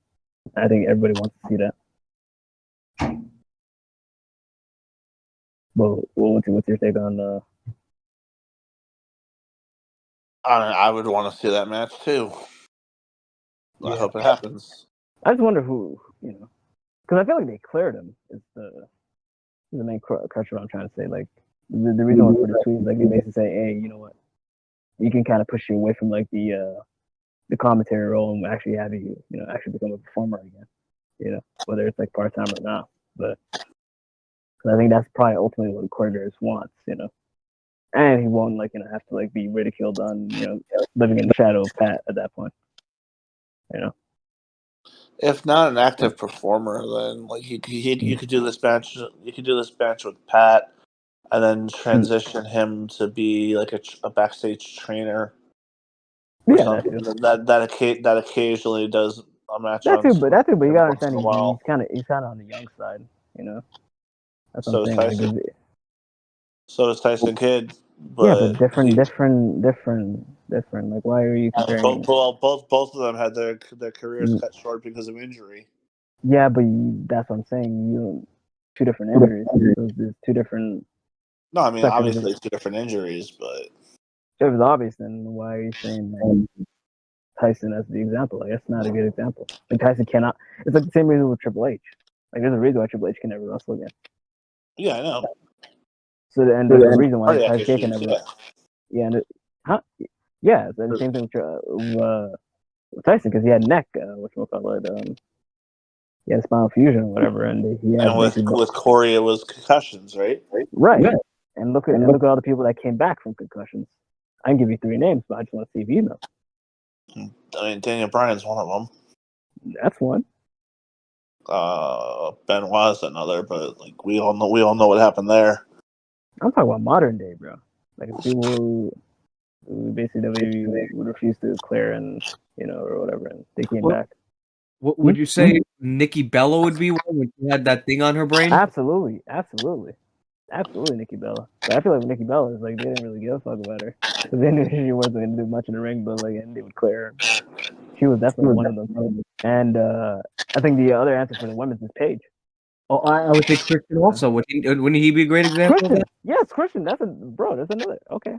And who'd you mention? Sir? You said who was your first answer? I said Daniel Bryan. Yeah, and I'm also gonna say, even though like obviously, it was more so like the neck than the concussions, but I think Edge is another one where it was mostly That the was concussions. mainly the neck, yeah. No, even though it was mainly, I think it was mainly concussions. I think the neck was bad, but like it was mostly concussions. Yeah. This one was an accident, but another example that never got cleared. Unfortunately, it had a tragic ending. Was draws. Well, you got crippled, right? Yeah, unfortunately. Yeah. I'm actually, I can honestly say this is the God honest truth. I've actually had phone calls draws to try to get him on my show. It never came to fruition. Yeah, I actually spoke to him and his aide, his nurse. Well, I have a question. Is it like he just doesn't want to do interviews, or is it like a money thing? No, because it was never that. It was just we just couldn't figure out a date. It wasn't anyone's fault. It's just we had a set happen, and then we were thinking about doing another day, but it just never came about. Got you. He's a wonderful man. Like God rest his soul. Like Aaron Drazov is just a wonderful man. I miss him every day. I cherish those phone calls I had with Draz. Right. I didn't know this. That's sad, man. I actually have the original poster that I made for draws too for the show. I have a question. Wait, he passed away? I made like the preview poster. Like every time when I do a show for my podcast, I make like a title. When did Draws pass away? Draws passed away, I believe. Let me look that up. It was either last year or 2023. I think it was last year. I had conversations with him in 2021. I remember because I was watching Dark Side of the Ring, and I was thinking, who could I get to get for a potential thing? And I was thinking two names, Bart Gunn and Draws. Right. And Draws passed away. I'm gonna look it up right now. Give me a second. Draws. How old was he when he passed away? Draws died in 2023. Okay. And how old was he? He was 54. Okay. He was how old? 54. 54. Okay. Okay. But what a wonderful man. He was such a sweetheart. Like he's so soft spoken. You would never think that about his character in WWF when he was the pure Draws. Like just the opposite of that. Darren was just a cute man. Right. Anyways, he may have been closest to his character back in the day, but his injury and what happened may have like changed his whole perspective on life. That could happen too. And I miss him. Yeah, but yeah, we're talking about primarily concussions, and it's like if you have concussions, you can always come back, and that's what I think about Corey, because I think if he does come back and they clear him, it's like he can have another good portion of his career. Whether it's like 5 more years or 6 more years, whatever, he can go crazy with that. So yeah, whatever years he had for the announce table, like you can put that into his career. But with that being said, though, we're on the women's Royal Rumble thing. So I guess Pete, you can start in a sense of who you think are going to be, or who do you want to start out the match, and who are the names that you want to see in the show? Who is going to be the person that's going to get the most eliminations? Who's going to last the longest? And then you can finally end it. And then you can finally end it with who you think your final four is and who is your prediction to win it all. But yeah, you can go. Who I think is going to start the match, I think it's going to be like a Raw Star and SmackDown. Who I think, I'm not sure, but it's probably going to be. Is Bayley in any matches, any championship matches at the Rumble or no? No. Okay, so I really think probably Bayley and maybe a surprise entrance. Maybe Becky Lynch will come back and return. Ooh, okay. surprise entrances, I could definitely see, people like women from TNA and NXT showing. Like I could see Jordan Grace definitely coming. Down with the CNA deal. I definitely see Jordan Grace being in the Rumble. I could see Rosemary being in this Rumble.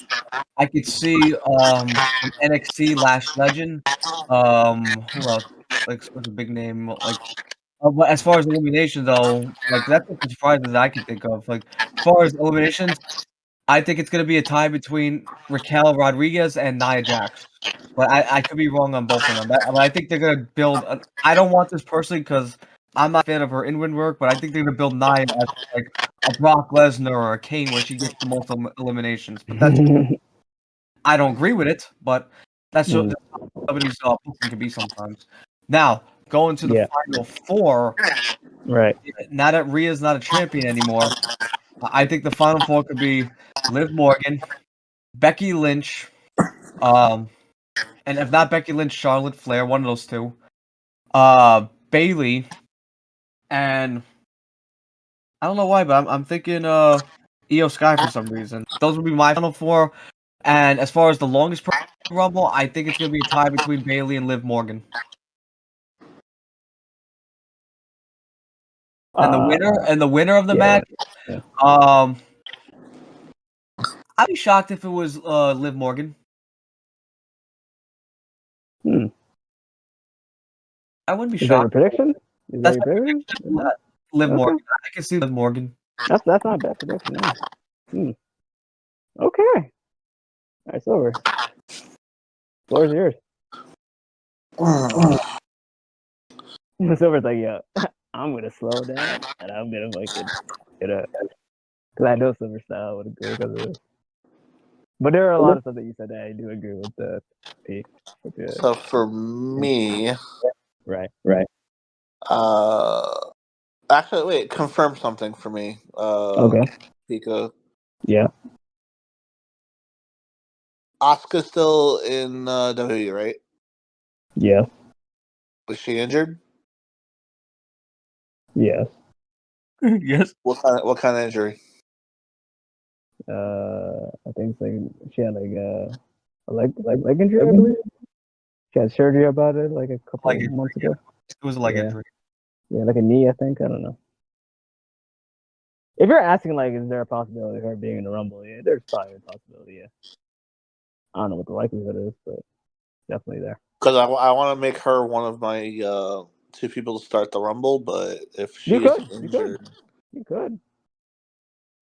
Because you gotta understand, like, this is the reason why these Rumble matches are really good. Is like I feel like they could surprise us with a lot of people. I think both matches are full of like a lot of surprises. Who's the one who injured her? I don't think that matters because I think it was a tag title match. Like her last match that she did was in Backlash France.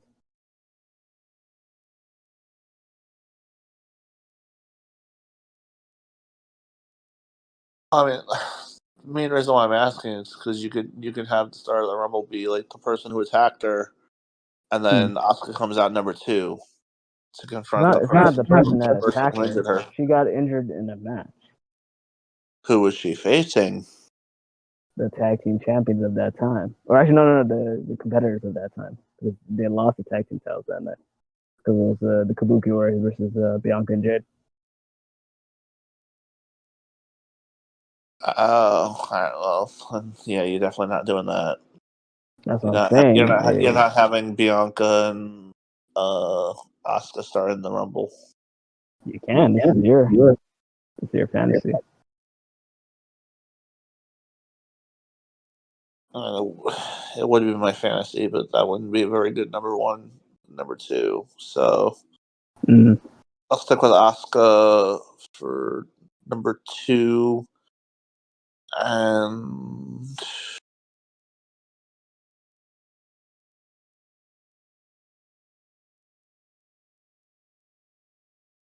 yeah, let's have one of that. Let's have Joshi versus Joshi to start the Rumble. Io Sky versus Asuka. Start the match. Why?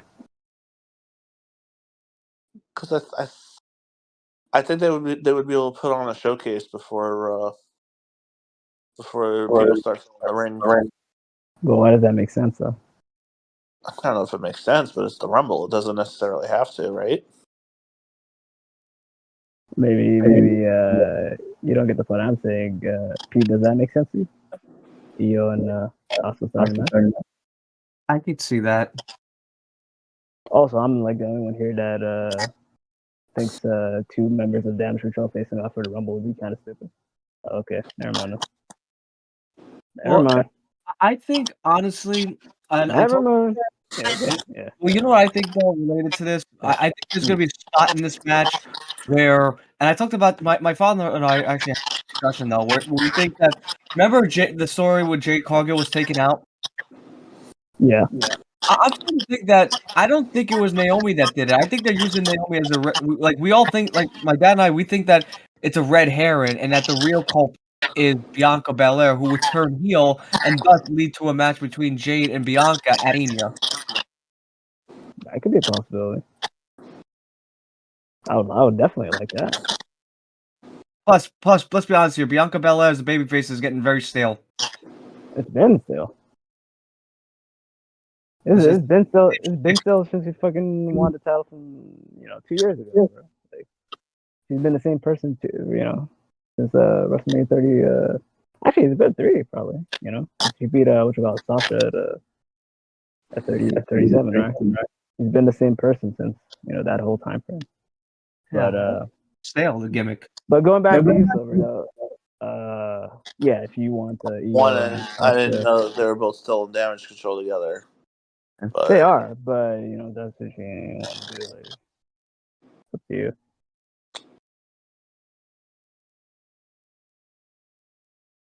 damn, it would be interesting. But you're right. 1 or 2 for faction. No, you could be like something along the lines. Asuka comes back and she becomes her own woman again, and she doesn't want to be a part of that. So you could say just your narrative, whatever. Well, I'm also looking at it as like just make it make sense. The Rumble is also partly supposed to be about luck of the draw, right? And they were just unlucky enough to get 1 and 2, and like they're not gonna bore the fans by just standing in the ring for 90 seconds waiting for somebody else to come out. So let's get the rest off you, Asuka, type of thing. No, fair. Before we start working together. No, fair. That could be a way to do it. What are some surprise names or names that you want to be a part of the match? AJ Lee, but the odds of that happening are slim. Someone's like, I want to hear "Let's Light It Up" one more time. One more time. Absolutely. One of the best songs from that era. Hell yeah, dude. Hell yeah. Okay. Wait a minute, Silver. I thought you said the best song from that generation, that 20 era, is "Biscuits and Gravy." I said one of, not the. Well, what would you say that was your favorite? You said one favorite of. Doesn't necessarily mean best, though. He said one of, but the thing is, like, those are 2 different eras. Because I think 2010s. No, Biscuits and Gravy was like 2005, 2006. That was not 2005. Maybe not 2005. No, that was like the SmackDown versus. That was like the SmackDown versus Raw era. Yeah, but Justin Festus didn't debut until 2008. Yeah, 2000. No, it's literally from 2008 to 2010. Yeah. AJ Lee made her debut, or became or had Let's Light It Up in 2012 and onward. Yeah. Okay. Yeah, that's what I'm saying. It's like 2 different eras. It's like you're comparing like the early PK era. You're basically comparing the guest host era to the fucking what's it called? I don't know. Like I don't know what you really call it. Reality era. There, yeah, exactly. Yeah, whatever the era where they basically Raw 1000 and onward. I feel like it was like a different era. But yeah. Yeah. Okay. Anybody else? Yeah. Obligatory Trish Slash return. Obligatory Michelle McCool return. Okay. I personally would want to see Mickie James again. Ooh. But coming out to her TNA theme song like she did a couple years ago. Exactly. Hardcore country. because that song is too good not to use. Oh my god. They gotta put that shit in the video game. Yeah, go on. I'll give two more surprises. Okay. One is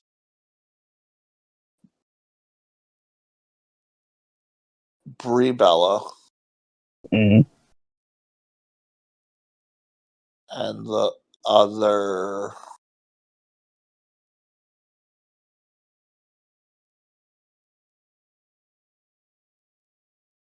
would be Becky Lynch. Yeah.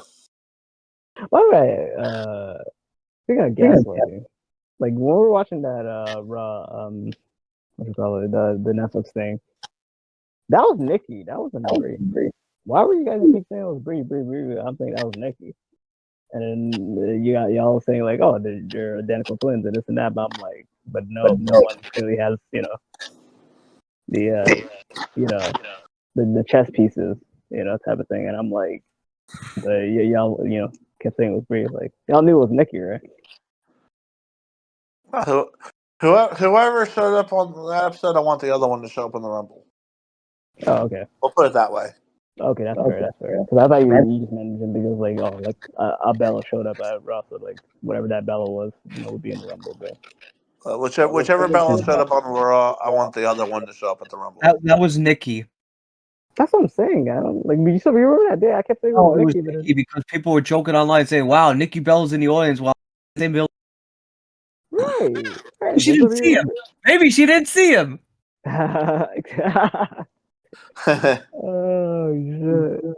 You can't see me. All right. Then Silver, who in your opinion, do you want to get the most elimination, or you think that they're going to get the most elimination? Who I think will actually get the most eliminations, and Who you want and who you think? who I think, and this is going to be painful, but Nia Jax. Y'all funny, bro. Both of y'all funny, bro. No, but y'all all funny though, for real. Who would I want to get the most eliminations? Asuka. Okay. Get her back to that dominant role before she lost to Charlotte at Mania. What about the who's gonna be the longest in a match?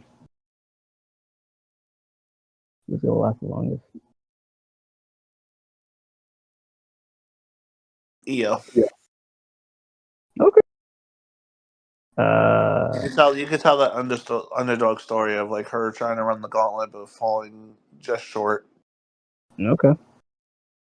And what would be your final four?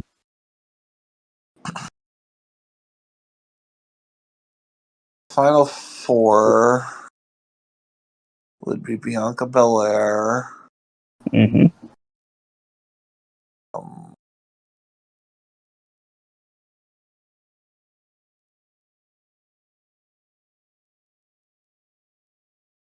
See, if Chelsea wasn't a champion, I would say Chelsea. Let's just put it like this: if you're not the women's world champion, and if you're not the what's called the WWE Women's Champion, you could probably be eligible for this. Because the thing is, look at it in this regard: can we see the IC champion being in the Royal Rumble? Hell yeah. Can we see the US champion being in the Royal Rumble? Hell yeah. Because they're definitely not defending their titles on the show. Case in point for the women too. So keep that in mind. Plus, Seth Rollins was a US and WWE champion. But he didn't compete in the Rumble when he had both belts.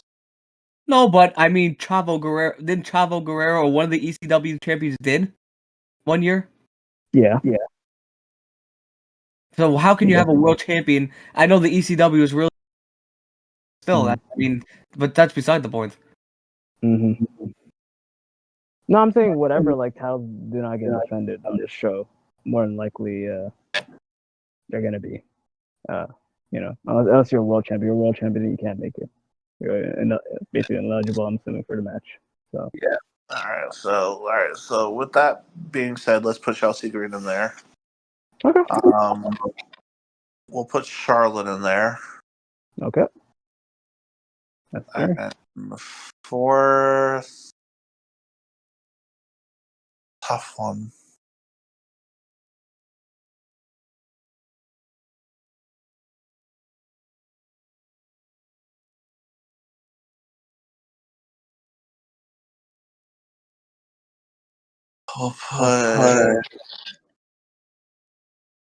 I'll say Becky, even though I don't think she would be in the final four. But like, I don't want to take too long thinking. All right, and who do you think takes it all? Unfortunately, Charlotte. I don't know why. Is there a reason? It's a way to have her come back and immediately enter a title picture, which we know they love doing. Yep. Okay. Because it's Charlotte Flair. Yeah. Is that your reason now, Pete, for Liv Morgan? You just think she's gonna? I just think she's hot as shit right now as far as the women on the roster, though. She's the number one woman on the Raw roster. Let's not kid ourselves. Right. And right. it just seems that, that it would be a logical choice. Plus, she could have, that Mania match with Rhea. Like, they can finally have their rubber match, so to speak. Because I think they had 2 matches. You're right. So, the rubber match, which I think, obviously, Rhea's going to win, I think. That's why I think Liv's going to win. But also, I would like to add on, too, like, 2 surprise entries that I didn't mention earlier and that Silver didn't mention earlier. And I believe that Victoria might enter the Royal Rumble. Okay. And Victoria, and who else? And the same person I interviewed back in November, and that's Melina. I hope Melina's in a Rumble. Melina would be interesting. Yeah, I hope so. No, they're both pretty interesting. See, that's what I was waiting for Silver to say, because Silver was like, Trish, Nita, Michelle McCool. Like, he didn't even mention the cool names. Like, there's a lot like Mickey James was a cool name from here, but he didn't really mention like the actual surprise names that could potentially show up. And Victoria Melina, I ain't gonna lie. Especially knowing the thing about Melina, I don't know if y'all heard, but like people actually thought she died. No. On social media because of the California fire, the California fires. Because people said like her shit, like, they said like her area got basically was affected by the fires, and like nobody had contact for her for like last time they had contact with her was in 2024, but apparently she responded back and everything was good and so she's doing fine. Good. Good. That shit, I was like, there's no way that happened. There's no people are dying, but I'm like, there's no way if Melina died and nobody knew about that shit for weeks. But yeah, I guess before I get to my stuff, I just remember something off the fly. What do you guys think is like the special number that the people are going to win this year? So, for example, Pete said Liv is going to win. What do you think Liv's number is for the Rumble? I think her number is probably be in the 20s. Maybe I would say 27 obviously is the lucky number. I wouldn't be shocked if she enters in 30, but it's a hard number. But I'm gonna say it's a tie between 24, 30, and for some reason I'm thinking 22. Between all those 3 numbers, which one do you like the most? I think 24. 24. Okay. And Silver, you said Charlotte. Like what number do you think Charlotte's going to? Charlotte, I could see her coming out like around 1920 and making it to the end. Well, which one you're locking in? 19 or 20? 20. 20? Okay. So you got 20 and 24. Okay. All right. So for me, y'all basically mentioned like a good portion of like the stuff that I think is gonna happen and the people I think is gonna be in the match. But if we're gonna go with who I think is gonna be starting the match, I am in agreement with Pete said with either the second number has to be somebody who is like a surprise return, and I think wait, would you say was your starting Pete? Like it was who and who? Oh, I said I think it was Becky Lynch. I said, and who? And Io Sky. Okay. All right. For me, I think Becky for sure, and I think she's gonna be number 2. But I think who's number 1 is gonna be Liv, because they have unfinished business. Because literally, like, it wasn't the whole thing about Liv is like, oh, I retired Becky, so it just makes all the sense in the world if Liv comes out, unfortunately, and the thing is, like, it makes sense even more, like, she would get a bad number because she just was the world champion. So it's like, she basically got, the pick of the litter type of thing, like Rose or Mandy type of thing. If we're gonna believe in the numbers. So yeah, my number 1, Liv, my number 2 will be Becky, and they would start off the match. The people who I do want to see in this match, like, I'm gonna mention the people that I guess, like, I want to see, which I'm in agreement with the what Pia saying about the juggernaut from NXT, or not NXT, but from TNA, the Jordan Grace. I want her to be in this match. I also do want a lot of focus on the names that you guys never mentioned, which is the greatest women's roster of today's wrestling, which is NXT. So with that being said, I want the NXT Women's Champion to be in this match, which is Julia. I also want, the I think she calls herself like a fallen angel, but Stephanie Becker. I want her in the match too. And I guess if I were to say a third name from NXT, maybe Kalani or Zaria. It depends on who they're really feeling. Because I feel like a Kalani Jordan would be really good in this match because y'all don't know much about her, but she's basically female Raw Van Dam. Like, she literally does like the whole Raw Van Dam moveset, and it's very athletic. And I think she would go like, she would have a good toe to toe with somebody like an EL Scott. Like, oh, like, I'm the better high flyer. No, I'm the better high flyer, and you can kind of see it. Also, Soul Wilson would be pretty cool too. She's the girl that does the super RKO. That's actually really cool. It's kind of like a cartwheel RKO, and probably like the next best finisher. People are like even making the claims, like, what's a better finisher, that or the Eclipse? And like, the Eclipse is, like, bro, a top rope stunner? Like, come on, like, how are you beating that? I don't know, like doing like a somersault into a cutter, like every single freaking time, like the soul catcher. Like, that's like the only competition when it comes to that. So those are the names I guess I kind of see being the new names.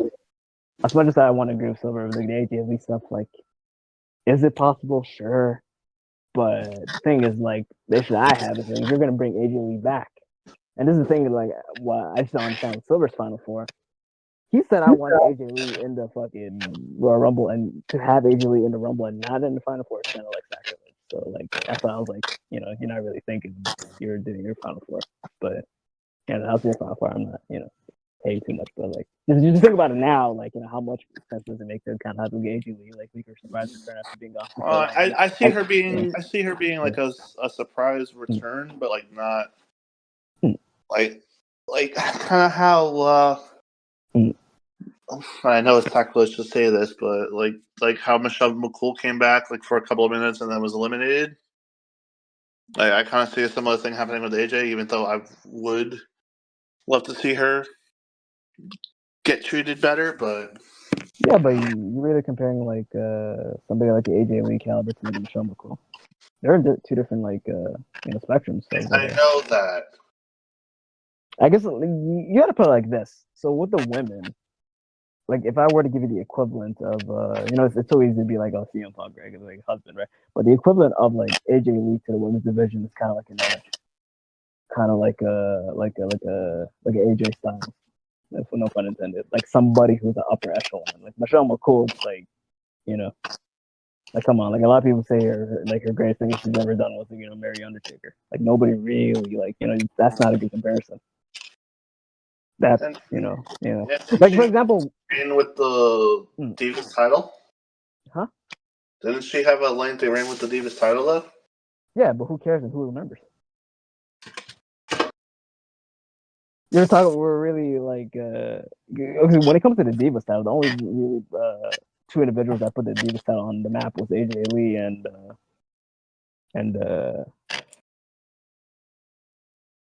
who else? And the Bella, exactly. Yeah, and that's it. Yeah. Everybody else is kind of title. Who? Nikki is the women's title. Yeah, she won the women's title, but she did win the Divas. But like they all had like similar titles. Yeah, it's not that special. So yeah, that's what I mean. So like, but if you think they're just gonna bring her out like just for a reaction and like eliminate her afterwards, like then so be it. But that would be such a waste in my eyes, and I don't really see them doing that. Especially people anticipating this. You got to realize nobody ever anticipated like Michelle McCool, Lita, Trish to ever come back. They've had good careers and we're good about that shit. AJ Lee, she's a person that like left at her peak and still has the same type of energy and buzz since the day she left. So obviously she's a big name. They bring in the Rumble, obviously to showcase her to the full. I would even go as far as say, if you bring her back, you have to let her win. That's how big of a star she is in comparison to everybody else. But at the very least, Final Four, like yeah, it's very practical.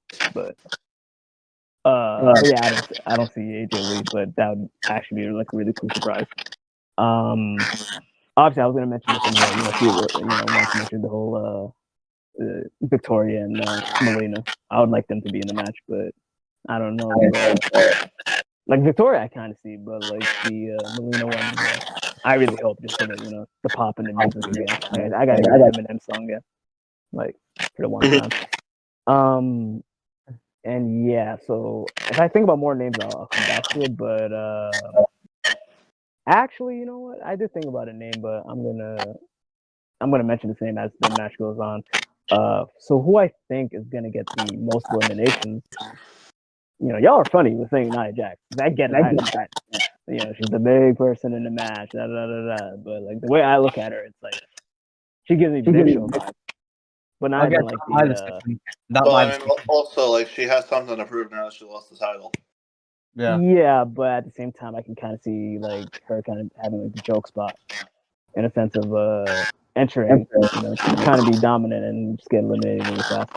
Like, wasn't there like a moment with Sheamus, I think, a couple years ago, where like he got eliminated by I think Johnny Knoxville. So I don't know, it was some bullshit. Like someone eliminated Sheamus, and I was like, what the fuck did happen? I'm not saying the same thing, but I'm saying like it wouldn't surprise me if they do something along the lines of like a David versus Goliath type of thing with Nia Jax. Like, let's say, for example, like how crazy would it be for like somebody like a Katana Chance eliminating Nia Jax? Right. I think that's what they're gonna do. They're gonna like have Nia Jax like look dominant, but then not really getting the eliminations, and then like get a surprise, like a Maven Undertaker moment, and it's gonna be funny as fuck. That's what I think. Yeah. But then whatchamacallit, Pete mentioned Raquel. Raquel's a good name. See, that's actually like a proper. Like I ain't gonna. I could kind of see it, but like at the same time, it's like knowing how much big women they're gonna put in this match. I don't really see her getting it, but she's gonna get like a good amount. My prediction is I feel like they're gonna put the rocket strap on this girl because she's gonna be like the new girl in town, which is Jordan Grace. She looks the part. We literally made the joke on this prediction video that she looks like she ate Brock Lesnar like 3 times type of shit. Like, yeah, that's what she is for the women's division. If that is the case, then why do you have somebody like Nia Jax have the most elimination at that point? If anything, like I see Jordan Grace eliminating Nia Jax just to even be the icing on the cake. But I'd rather just the surprise spot though, just for like a cool moment for the match. Like somebody so diminutive, so small, just letting that would be such a great visual. Who I think is gonna last the longest does allude to who I think is gonna also be in my final four, which is I think Becky's gonna beat Iron Woman in this match. And I feel like the only reason I'm saying that is because like last year wasn't it Bayley? Yeah, but Bayley also won it, right? Right. But you remember what I said was like how I ordered this match? Like I put Becky at the number 2 spot. Yeah. Bayley wasn't in the number 1 or number 2 spot, but she lasted the longest because 3, right? No, I think she was one of the first 10. I think she was like close to like the 10s. Like she was probably like 7 or 8, I think.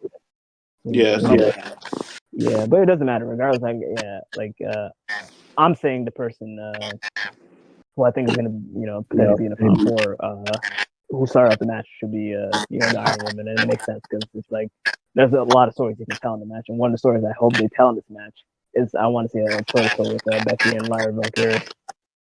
I had an interesting question I wanted to ask you both. Wait to that.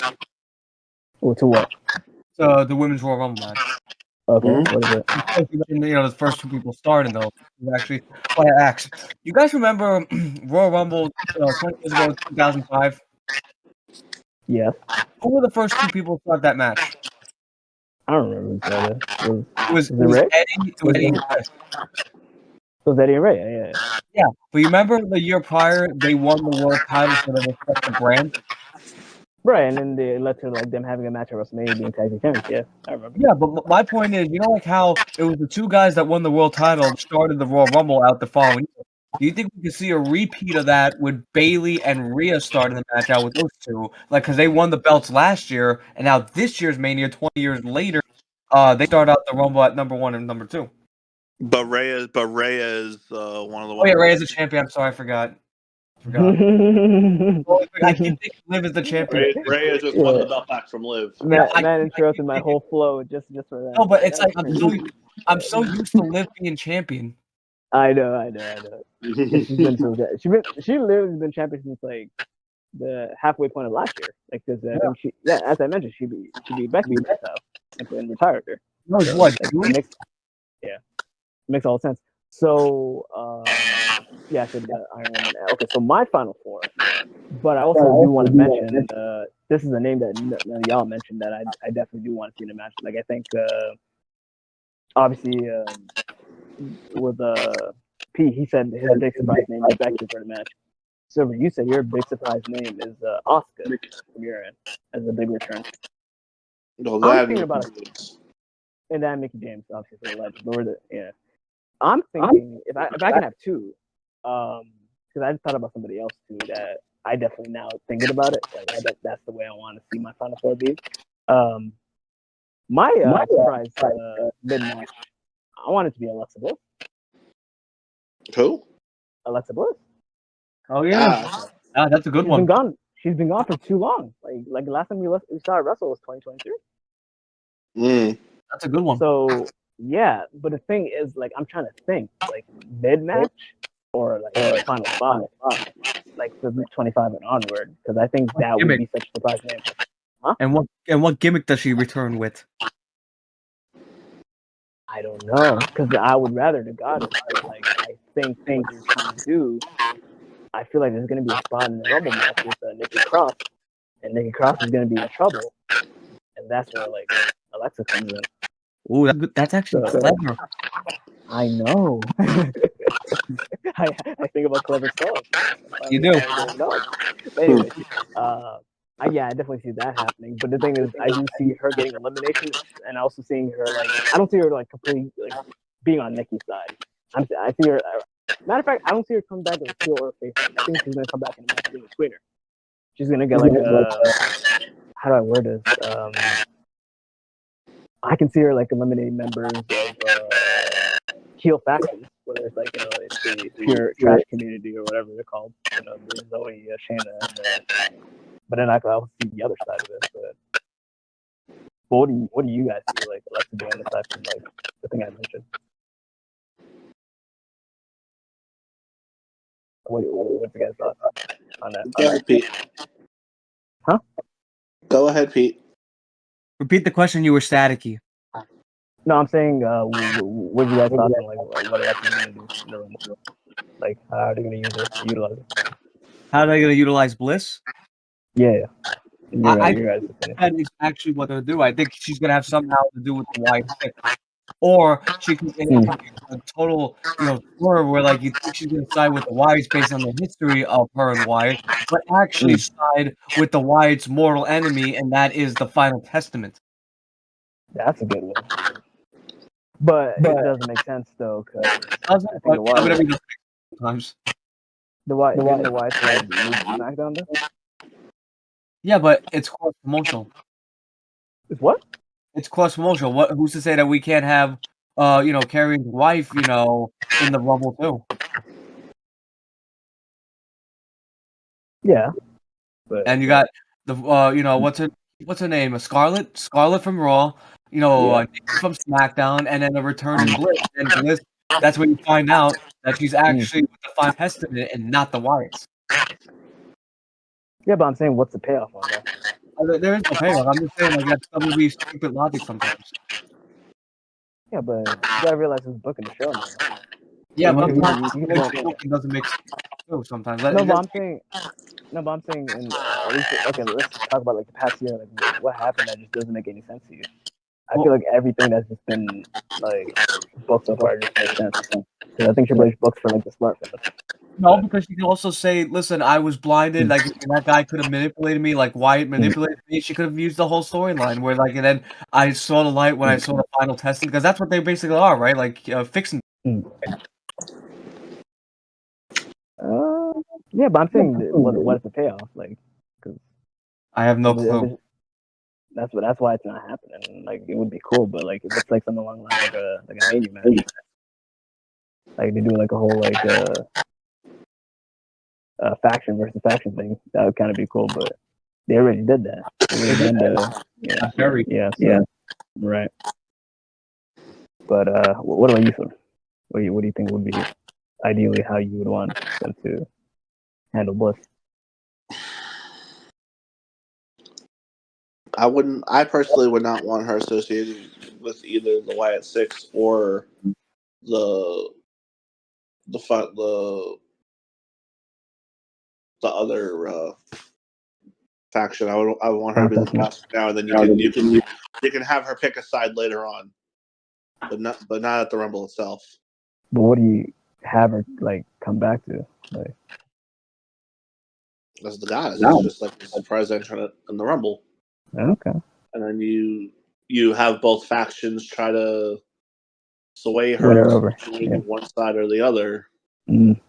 Like later on down the line, that could lead to the Mania match between her and whatever side she doesn't pick. Okay. Instead of full-on faction warfare, you just have Alexa versus either Nikki or Scarlett. That could work. That could work. But like have her actual Rumble return, just her as the goddess. You know, let her reestablish herself before getting into a storyline. Because she's been gone a while. Would you want her to get like eliminations in a good showing, or is it just like a moment? I would want her to get at least 2 eliminations, yeah. Okay. And okay, so I wouldn't the other want her name, to be Final Four or anything, but you have a good showing. Let her last like 20-30 minutes, depending on when she comes out. Get a couple of eliminations, hit all her spots. Like that's a good performance. Well, I have a question. Would you have the person who she's gonna feud with be the person to eliminate her, or do you just have her just get eliminated for? I would have her get eliminated by whoever is gonna go on to win the match. Interesting. Okay, that makes sense. You could have her be like final 6, but get eliminated just before the final 4. Type of thing. Right. Okay, so this was what I was thinking for the my secondary because that thing's gonna be in this match. So I feel like this is the storyline that they were kind of like pushing, but then it's like we need to actually know the conclusion of it. So Pete was mentioning obviously with the whole Jade, who attacked her storyline, and Pete was saying like, oh, it could be Naomi, but obviously it's obvious. And then I think Pete was like, hey, wouldn't it be cool like it was Bianca and like she turned heel, and that's like it sets up for like a Mania match. Yeah. So what I'm thinking is obviously the names that we mentioned in the match. We got you said Oscar's return, Becky's return, this and that. Silver mentioned Charlotte. I'm thinking if Charlotte comes in the 20s, it would be really cool to actually have like the last one be actually Jade and like shock the world type of thing. Like, oh, she's actually back, because we don't even know really what her condition is, injury status wise. And if she did come back at number 30, it would be funny if she came back with a vengeance, because she knows who attacked her, and who better than somebody who has also been gone for so long. So I'm thinking in my mind like the perfect WrestleMania match, instead of Bianca and Jade, would be Charlotte and Jade. Because then it puts Charlotte in a situation that I think y'all two would really like, which is a non-title program, man. going into WrestleMania.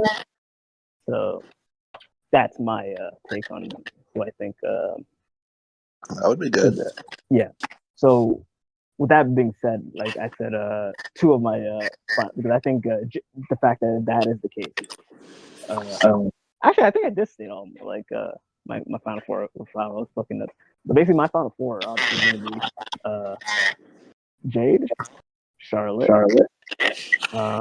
Becky, because I want her to be the Iron Woman of this match. Yep. And the final spot is a very important spot because I think this is the person that's going to be very integral to the whole Royal Rumble match. I think it's going to be Io. And I think Io Sky is going to go through a barn burner in this match because I think there's going to be situations in this match where she's going to come out to either help her like faction mate or actually be jumped by the Pure Fusion Collective. She's going to overcome that. And also, maybe face off with the likes of like, Julia, Stephanie, Kalani, like that would actually be like a cool moment for her too. And I would even go as far as say, have her be the one to actually eliminate the person that has the most eliminations in the match, which is Jordan Grace. Even though it would be so cool to actually have Jordan Grace in the final four, I think her getting the most eliminations is all she really needs. She like that alone just booked her really good. You're not giving that shit to somebody like a Nia Jax. You're giving it to somebody that you want to chop the rocket with. Female Braun Breaker. You feel me? So there's that, and then so how I feel like the ending kind of play out now. Oh, and also like it would be kind of cool to see Io eliminate Alexa Bliss, but if it's not Io, then Charlotte would be really cool to eliminate Alexa. Liv would be in that final four, but ultimately will get eliminated by either Charlotte or Becky. Primarily Becky. The more I'm thinking about it, because it's like this is the thing that I was thinking about when P was saying his thing. It's like it'd be so weird to actually have Liv win that Rumble if you're gonna have Becky return. There's the logic. There's like a logic gap in that because it's like if Becky's returning, she only has one goal. Like the goal is like win the match for that. Ultimately, I want you to lose. So I can face you 1v1 type of thing. In the future. So Right. So I think that's what's going to be the case. It's going to be Io, Becky, Charlotte, and Jade. I think there's going to be a situation where Jade like tries going for elimination on Charlotte because she's being the breaks out of her, but then there's like a little like four horsemen reunion between Becky and Charlotte because they realize Jade's that much of a threat and they get Jade out of the match. And then, or even you can do a situation where like Io and Becky just go at it, but because of like Becky being the Iron Woman, she's gonna be the most fatigued, and like maybe there might be a situation where like Io gets a surprise elimination on Becky, where it's like surprise 619 or surprise like drop kick out of nowhere and like, it knocks Becky out. That would get a good reaction, and then it'd be Io, Jade, and Charlotte. That's a crazy final three. Everybody at that point is thinking like, oh shit, like the fix is in. It's definitely gonna have to be Charlotte winning this shit and da da da da da. But then what what a lot of people don't understand and realize is like Jade is the difference maker.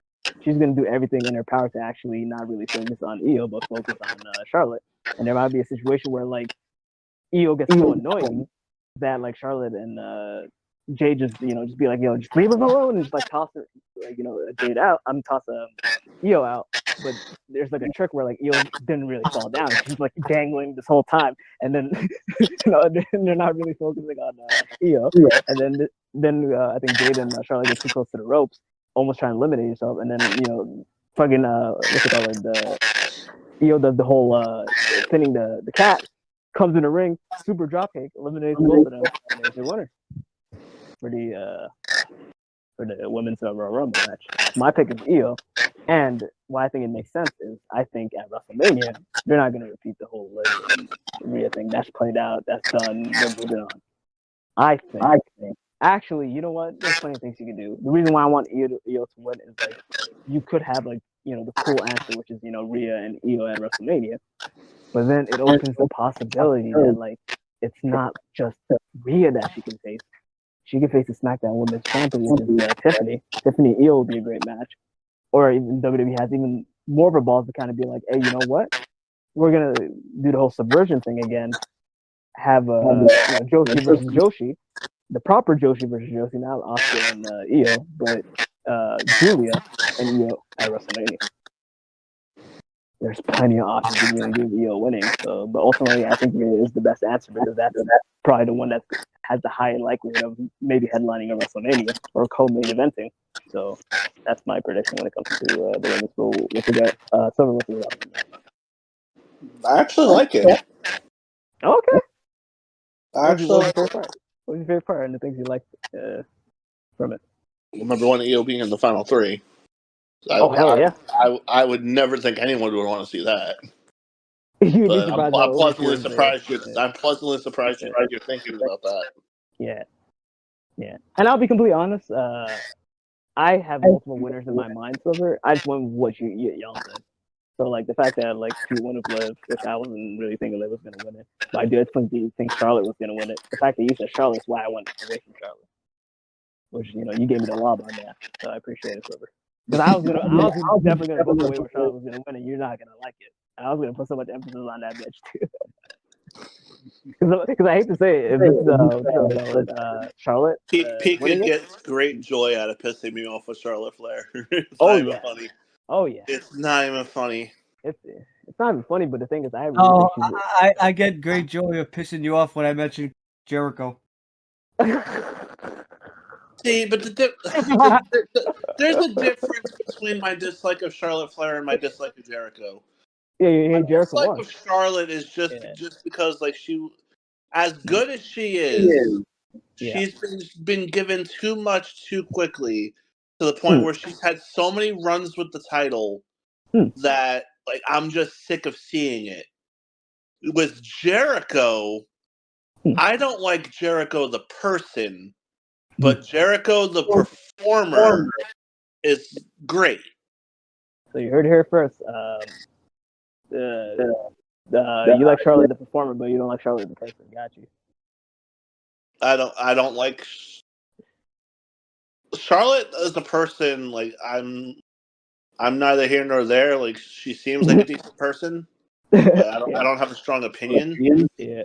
But I just think they gave her too much, too quick, too often because of her name.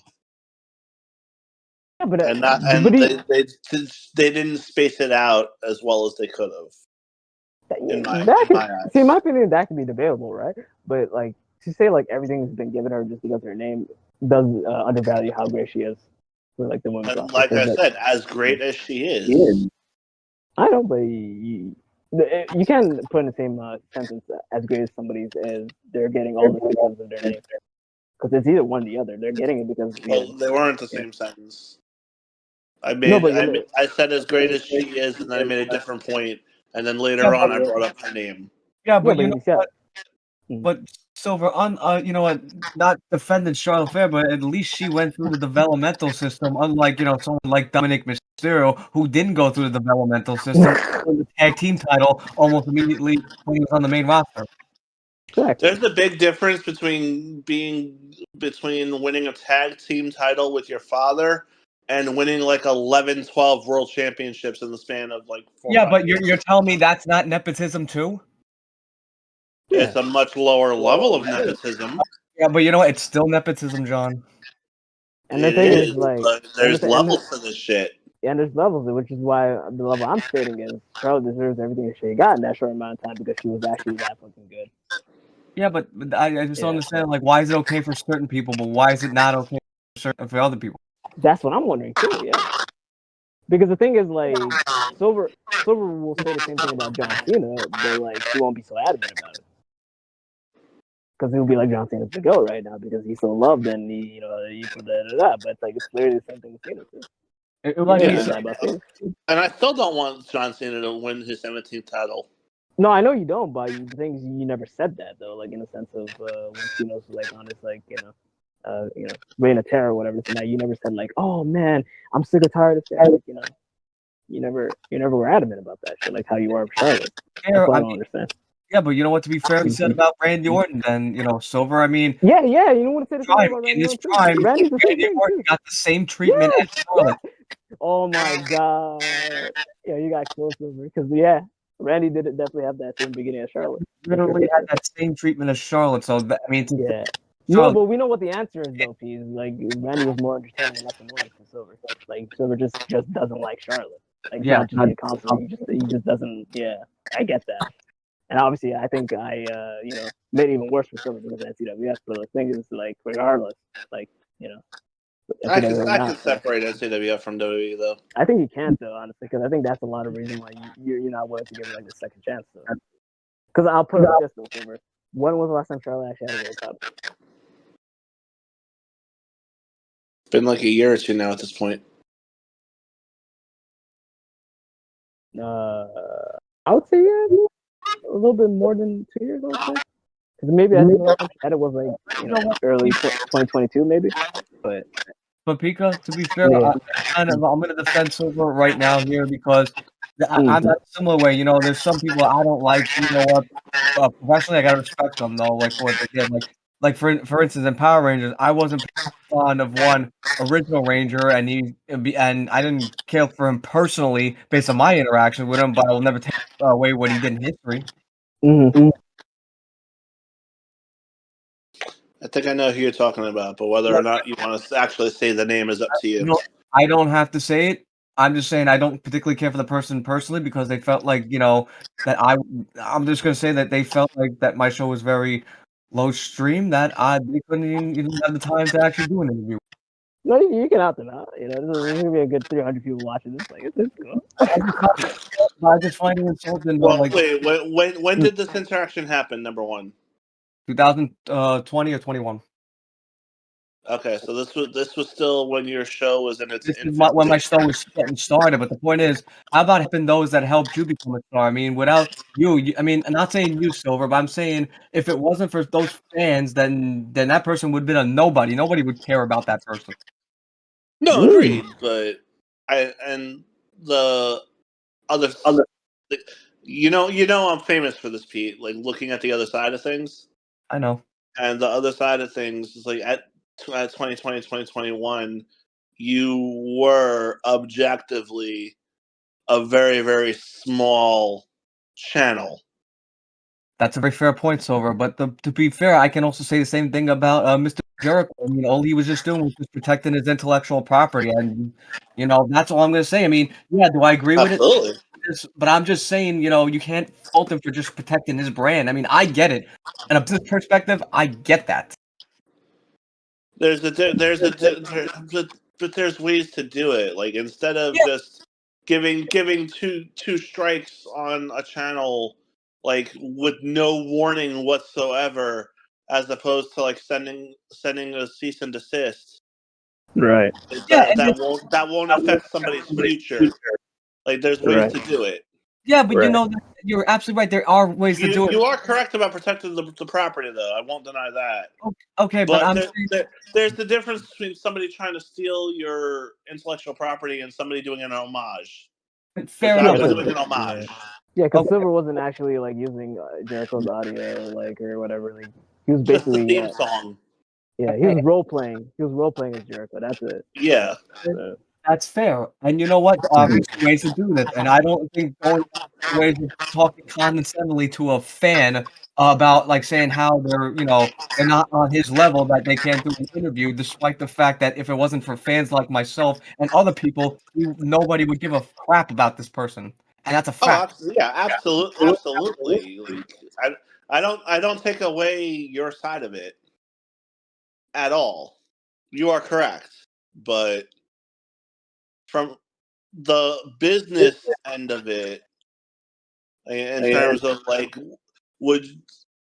as somebody, or like if somebody is well known in the community, what would give them the most exposure? A podcast that has a lot of viewers, or a podcast that has very little viewers? At the end of the day, what would better what would better establish my brand type of At the thing. end of the day, put the Like brand might be aside, where he was Silver. coming If from. I could put my 2 cents in this, like if they're being paid, why can't they just do the interview? Obviously, Exactly. yeah. So who would turn down money? That's a stupid thing to say. Yeah, because the thing is, like, that's dumb. So, like, let's say, for example, like, if I were to be paying, like, let's say, there's a wrestler that just does interviews, right? And then, like, they pay a certain amount, this and that. Like, I'll definitely pay it, like, if I want their interview on your channel, Slimmer. But they can't just be like, oh, you know what, like, you're not in the big leagues, you're not a big interviewer, you never done an interview before, like, mobile, like, that just comes off disrespectful, so, No, I agree. Silver, to piggyback what you're saying, to turn down money like this idiot did with me, I mean, this shows you have no common business sense or brain sense. Turn down for an interview. Yeah. Not showing he's not exactly the smartest. But that's also where an ego could come into play. Where like if you're routinely getting offers for interviews that like get you a high amount of money per interview, and then somebody comes that only wants to give you a little bit of money. Like if you're so used to getting the high end offers, I can kind of understand why. But let me put it like this, though, Silver. Like Let me put it like this. Let me put it like this. Does what I'm saying make sense? Let me no. Let me put it again. I'm talking for you right here. So if it was such a low ball price, then that person gets whatchamacallit, a lot of high balls from like other people. They would just ignore the email. The fact that they responded afterwards and saying like the stuff they're saying, that's not right, Silver. Yeah, correct. So it doesn't matter whether it's like, oh, like they're used to this and that. If they're used to that, then that's what they'll stick with. I'm assuming a person who isn't used to getting like interviews, and if they are, it's like few and far between. That's why they would respond to anything and everything. So, what's your take on that, then, Silver? No, you're right. Yeah. So definitely at the an end ego. of the day, And I'm not saying Pete's wrong. Yeah, it's definitely I agree with Pete. It's an ego thing, but like that's how some people are just gonna be. They're they're gonna cash out because of their platform that they got in WWE, and then they're just gonna be jerks afterwards. We've seen it plenty of times. But yeah. Actually, speaking of jerks, but I don't know if he's really a jerk or whatever. Like, Pete, have you ever like actually tried to get an interview for Ryback or no? Actually, sent an email to him. I never got a response. Let me know if you do and what his response is. I actually want to know if he's a jerk or not. Because I feel like just the internet paints him as a jerk, but he's actually not. He did, but you know what? Too that I don't like. If he didn't do anything to me, so why should I? Right. Because the thing is, like, I get it, like in a sense of like his WWE run, and then like obviously the whole like him the CM Punk and the injuries, but that just happened years ago, and the guy's not even a part of WWE anymore. So it's like why, and he does what you call move bands and he does the food reviews and this and that. Like he's actually by the way he's doing the same thing that Maven's doing, like just opening up a platform and just like actually becoming a star. And I think Ryback did it first. I think Ryback is the guy who broke that whole formula. Yeah, you can become an internet star about Pika. How fucked up would it be that during the Rumble match, when Punk is waiting for the next entrant, Ryback comes? Bro, imagine meat on the table. Yeah, that's what you. So we're gonna pop. I know. I swear. Like as much as you have to Ryback, not gonna lie, that would get a pop. That would get a pop for me.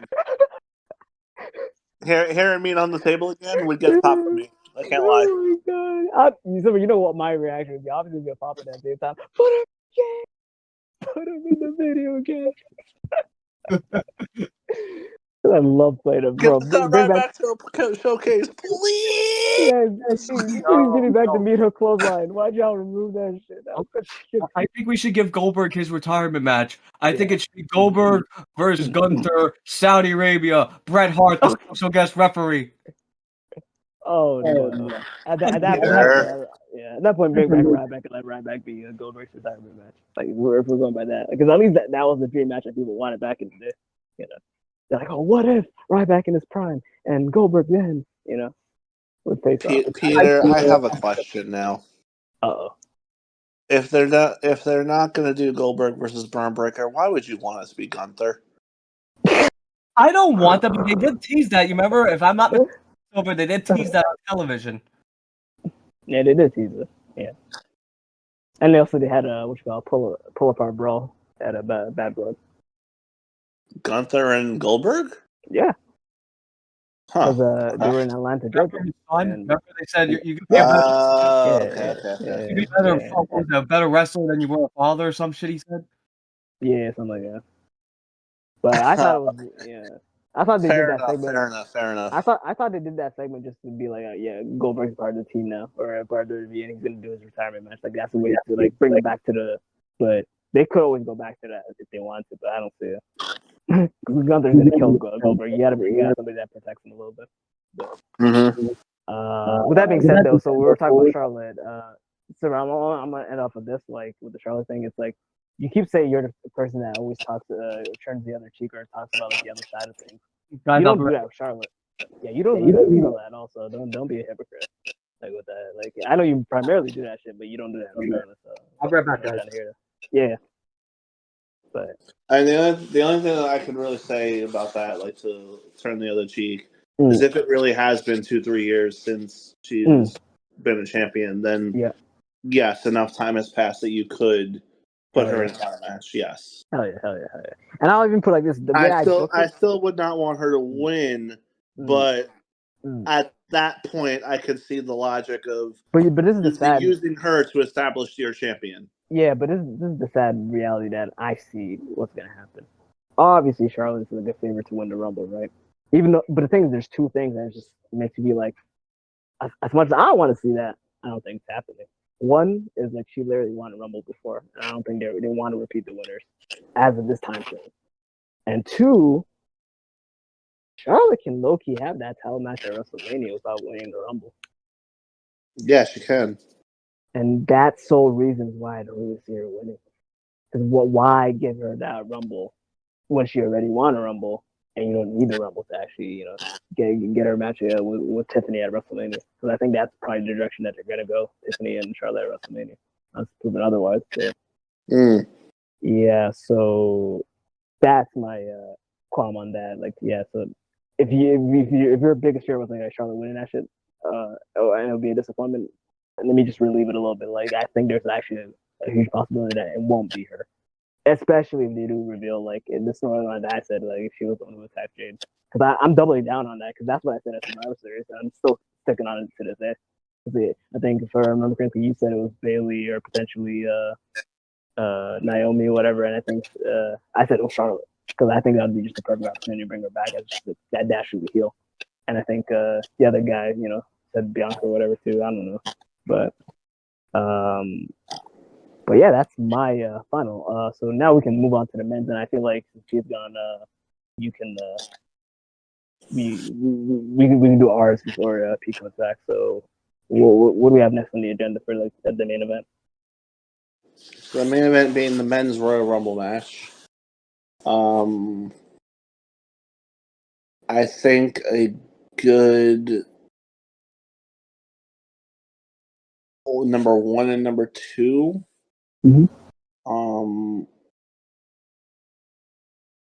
gonna go with the shock for one of them. Yeah. And that's I actually would really want to see Pete Dunne start the Rumble. Ooh. Since Hold Tyler on. Bates injured, or I'm assuming he's still injured. Yeah, hold on. I'm just gonna cut you off here because I just remember something. So obviously, I mentioned like the numbers, and I think you said 20 for you and 24 for the women. I didn't give my number, so I think Io is gonna come out at I'm gonna say let's say 17. Okay. Yeah. Yeah, 17 will be. Actually, hold on. I said the beginning was 11. You know what?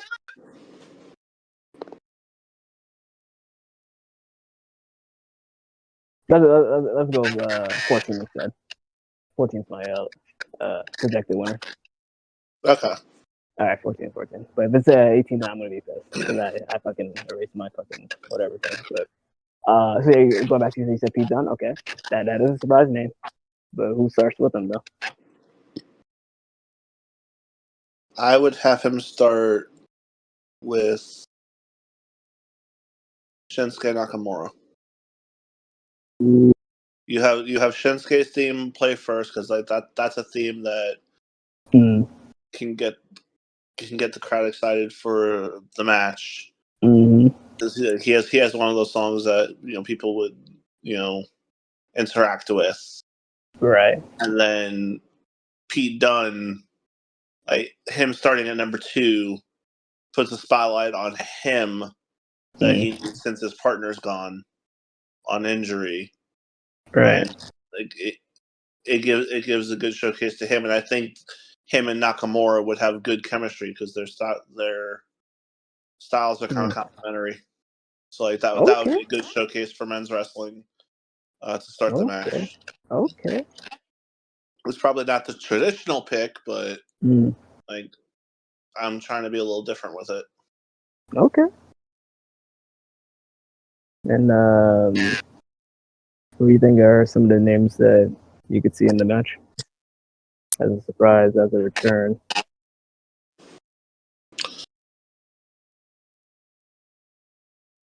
Names that you'd want to see in a match, all that shit. For the men, kind of playing on what you and Pete were talking earlier with Road Dogs, and Could you repeat what you said? Because we moved to the men, so I want people to hear what you're saying. well, before that, Pete, did you hear who Cloud said was his pick to win the women's rumble? I was No, only I did say. I did say I my was pick. only up until the women's rumble. No, I did say my pick. I said Sky is my pick. And I said Then Pika said number 14 for EO. yeah, 14 is my number. Yeah. And He didn't hear now that. on the men's match, and I'm predicting the 2 people to start is going to be Shinsuke Nakamura and Pete Dunne as like an interesting showcase for men's wrestling and like a not traditional start to the match because like Pete needs something to do since Tyler Bates injured, and it would be a good showcase for him. So like get him back on that level that he was before when he was at NXT UK, like with a really good showing in the Rumble. Right. And I kind of want to see that for him. And Right. Shinsuke is just a great complimentary opponent for him. Yeah, strong style. Yep. Yeah. And then Silver got to the surprise of who he wants to see. And what'd you mention, Silver, for like people? The first one is Road Dog, partly Road based Dogg, on what you two were talking about with like him not being in the video games and all that, but him being. Oh, you didn't know? There would be a good place for him to return, and plus like that interaction from the crowd with like his song could be fun too. Yeah. Okay.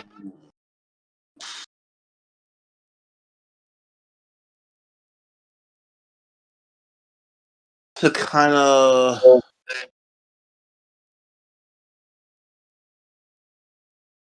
play on the whole idea of like Goldberg's retirement match conversation that we were having. I would like to see Goldberg come into the Rumble as a surprise and the one to eliminate Braun Breaker. Okay. Or have them eliminate each other. Okay.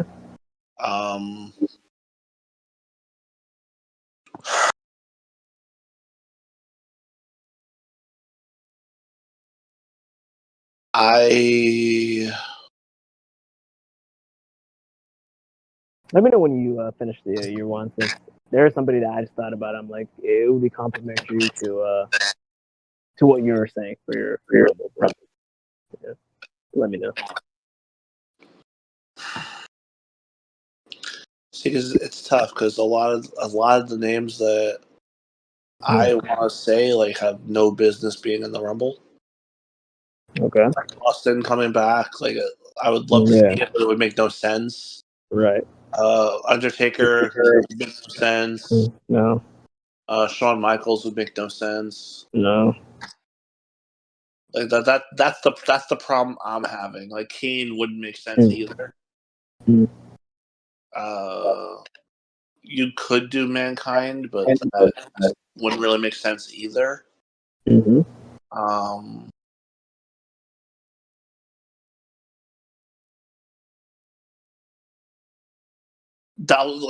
Like you guys were talking about before with TNA, Dolph Ziggler would be interesting, but as Nick Nemeth,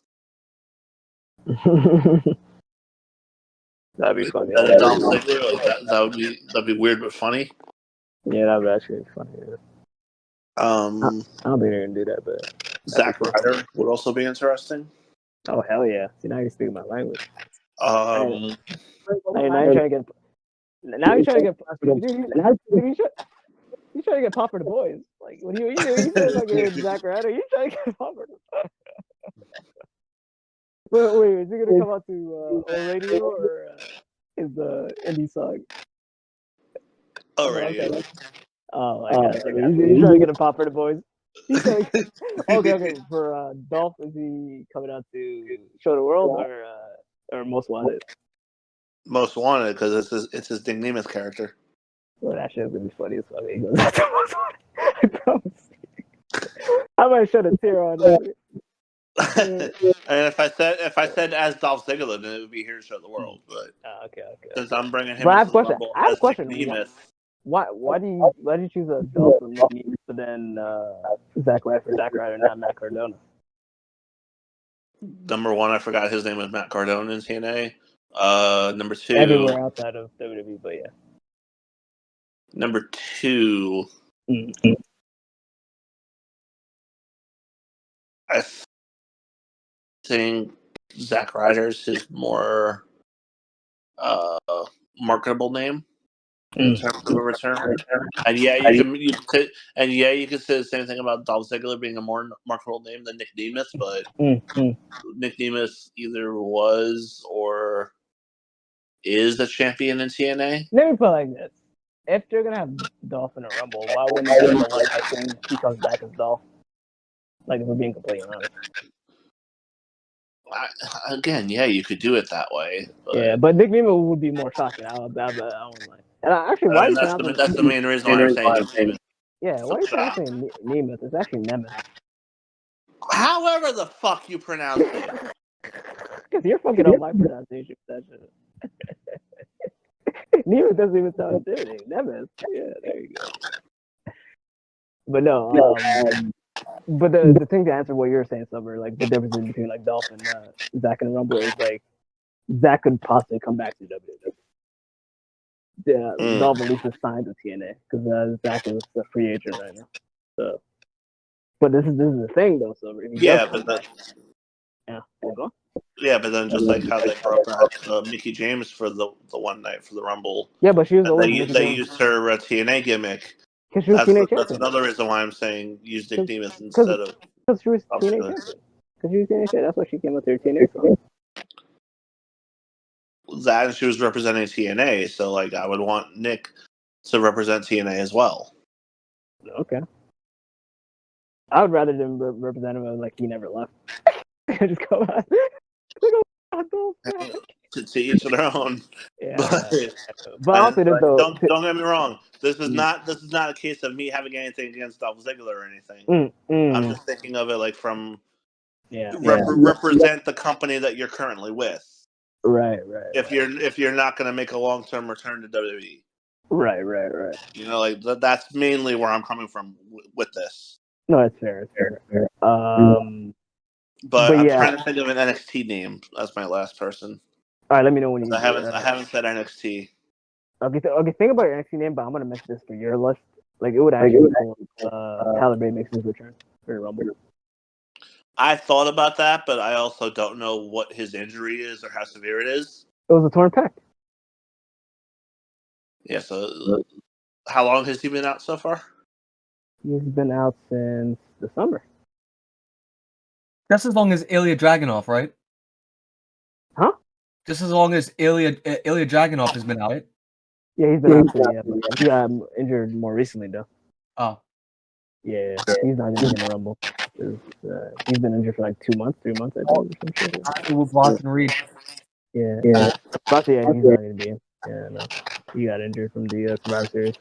Same injury as Adam Copeland had. Right. I thought Right, I thought about Tyler Bate, and you could do that.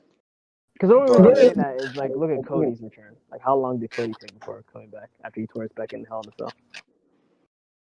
Because this shit was worse. 7 months. 7 months. Not as long as he should have been out. He's out. Right. Right. So it was 7 months, right? So I feel like it's been over 7 months since Tyler's been injured. So Right, but I mean, it also depends on how bad the tear is, and how long. Like every human body is different. let me put it like this: he got injured when he was having a stint on NXT because he was on the main roster. But, dude, it's because it was like a month or two after WrestleMania. So between May and June is when he got injured. So let's say it was June.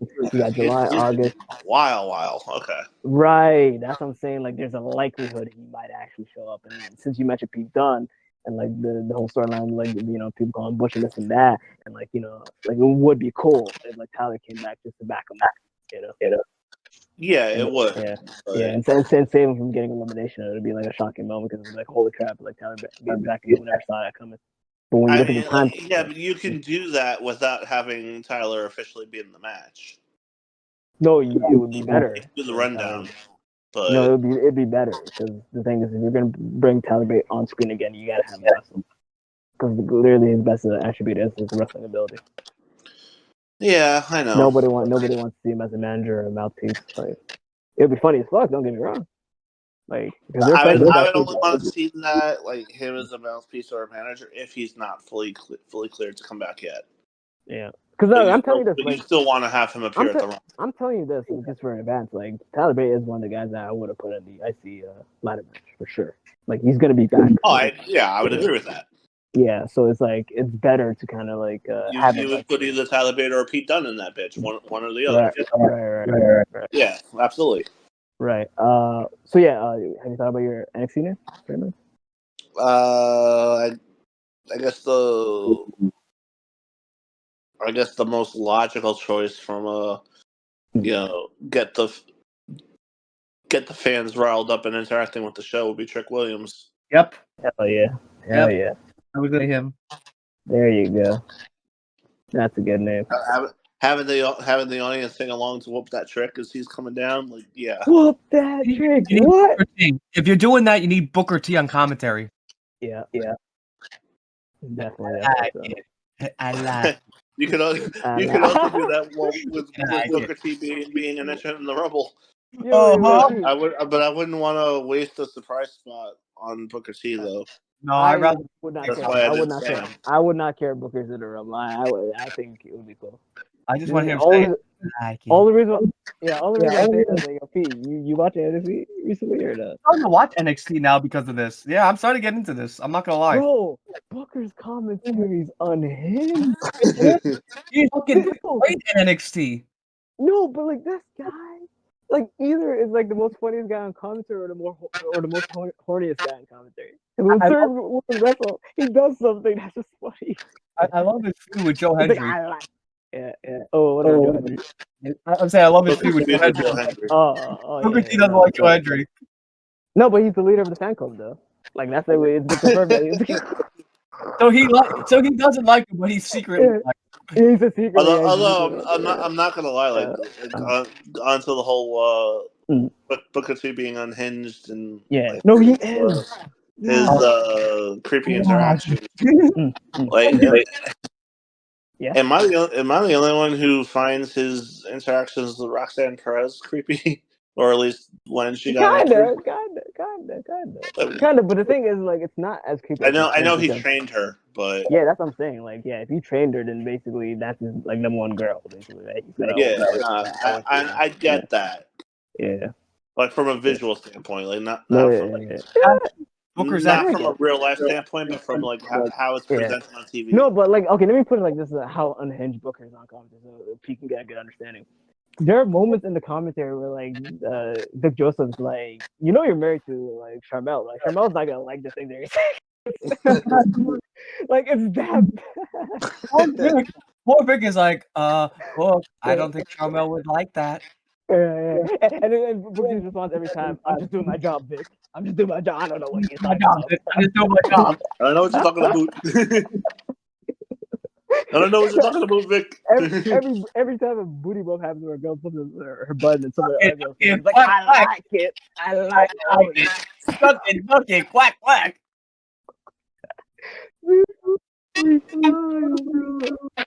I'm like, dude, how's this guy the best commentator and they're just having him on the fucking what's it called, developmental show? That shit's pissing me off. I need to be on Raw SmackDown. I love Yeah. Because him and Wade would be a funny combination. Honestly. Pika. Did you ever see his commentary in TNA when he was Black Snow? Obviously. But I think it got to a point where it's like I thought that was his best work until I seen his NXT work. It changed everything because the thing was like on the WWE roster, he had iconic phrases like "Chucky Ducky Quack Quack" and like "No water, no just meat," right? But, like, this stuff he's saying on NXT is crazy. Like, how is he getting away with that shit? It has to be TV-14 rated. We don't know about this shit. Like, it has to be because now they're on the CW. I feel like something's going on with the CW, but. Oh, but Pika, you don't remember Booker T singing "Cody the Brown Nosed Reindeer"? Oh my god! You know what? To this day, I'm not gonna lie to you. If I were to like mention one thing that's like, oh, this is Booker T's like best line that he ever did in commentary when he was King Booker. Batista's down. Batista's down. Oh, No, my favorite part when Batista was down is when he said Batista got knocked slapped the hell up.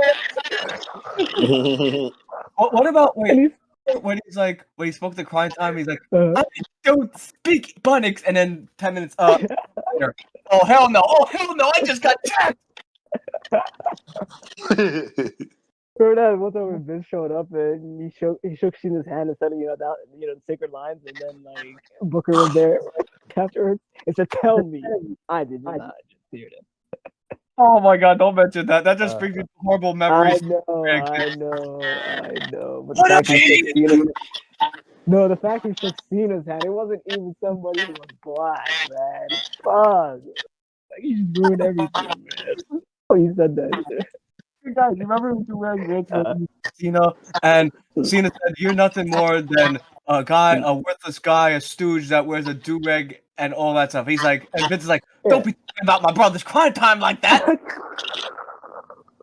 Remember when Crown Time's like fucking fucked up on JBL's what you call it, limousine? Yeah, that's so crazy. But anyways, go back to Silver.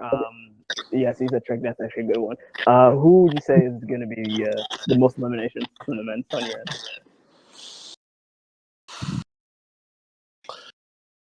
See, now for most eliminations, like I could see it going a couple of ways. I could see it being one, John Cena, because he has something to prove for his retirement tour and trying to get back to his Right. 17th title. Right. I can see it being Roman Reigns for a similar reason. Mm-hmm. But the name I'm actually going to bring up is for similar reasons, but I think this would be cooler, and like he needs something like this more than Cena and Roman do. Kevin Owens. I think when Kevin loses the ladder match to Cody earlier in the night, he's going to enter himself in the Rumble and just go crazy, eliminate people left and right, like trying to get back to his baby, the winged eagle belt, or the belt, whatever belt he lost, that was suspended. Well, I like that idea. It's just you're really gonna have somebody who went through a grueling ladder match to have like a second match on the show and have the most eliminations. Well, I'm going off the logic that the ladder match opens the show, and there's like even so, because he's 3 entering hours in between. Yeah, even so, but he's not entering the match 100%. Would you have somebody that's not entering the match 100%, taped up and all that shit, like have the most eliminations? If the most eliminations is like 7 or 8 people, like it's feasible. Like Regardless, most eliminations doesn't have to necessarily be double digits, but it's also a testament to like the toughness and determination of Kevin Owens. Like his mental fortitude to push through like what he went through earlier in the night just to try to get back at Cody, like get back to Cody. Mm-hmm. Like that's kind of the story I'm trying to tell with that. Like, No, I like that. Ultimately, he'll lose because of his injuries, but Mm-mm. he'll take a lot of people out with him. Is my point. No, I like that. I like that. It's just I just want him to have a good showing in the Rumble. To have the most eliminations is that's kind of questionable. What does that say for the people in the match? You know, that are 100%. That's all. And the eliminations don't have to be like big names. Regardless. He can clear out mostly like lower card people, but still. Yeah, regardless. That like I'm not saying that's I wouldn't want to see that. I would want to see that. It's just it's a very unique choice doing it like that though. It is. Yeah. Okay. Would you rather that, or would you rather like answers like Cena or Reigns, like people who are known to be able to do stuff like that, and it's not always the most entertaining to watch. I guess randomly like Kevin Owens, like, sure. If the choices are just for Roman and Cena, then yeah. You guys can come up with different names, but I mean that's obviously Kevin's the guy I'm picking for that spot. Okay. Who's gonna be the Iron Man?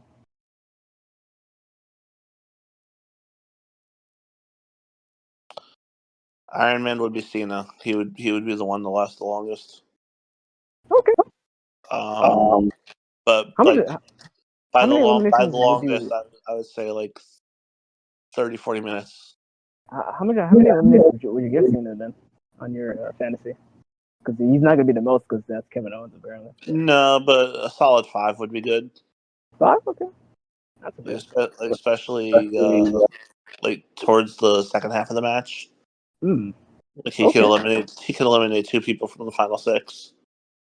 And 3 other eliminations along the way to get to that point. It would be pretty realistic. Yeah, speaking of that, have you figured out who your Final Four is? Cena's one of them. Okay. Punk is another. Okay.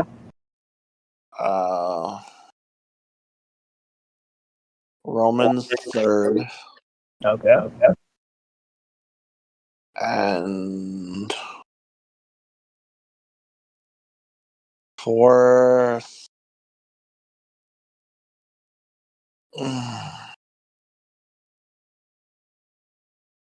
Fourth, I would personally like to see AJ Styles in that spot as like one of the final 4, but I don't think he would win. If that's good, then you mentioned for a return because he's been gone for a while.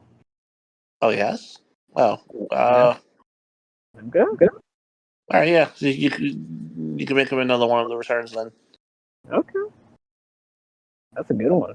Okay. I didn't realize he was gone for that long. I thought he already made his return. My bad. He did, but he got hurt. So. Oh, he got hurt immediately after returning. Oh boy. Yeah, that was bad. He got cooked. Oh boy. Yeah, I thought it was fake. That shit was real, apparently. Oof. Yeah. It was bad. It was bad. But it's been that long since that happened. So because I think it was like a sprained ankle or something. Like, I don't know. Was it September that happened? No, it happened prior to Survivor Series. Oh, okay. Yeah, so sometime in early November is when it happened. But yeah, Rumble time being perfect because it'll be in February. So yeah. Now, is this the first and only Royal Rumble that happened of February so far? No, I think there has been one in the past, but I don't remember which one. Oh. Yeah. And if it is, then yeah, sure. Because in my mind, I'm thinking like how there was like a WrestleMania in March before. I feel like there had been a Rumble in February, but I don't know. This could be the first time. I can't wait till next year. Next year's Royal Rumble when we get a Power Ranger Royal Rumble for the women's. Make your pick. You know who's doing Power Ranger A, B, C, D, all We the got way to Z. four colors now. Yep. But now, who are you booking it to win it all silver? Punk. Why is that? Because he was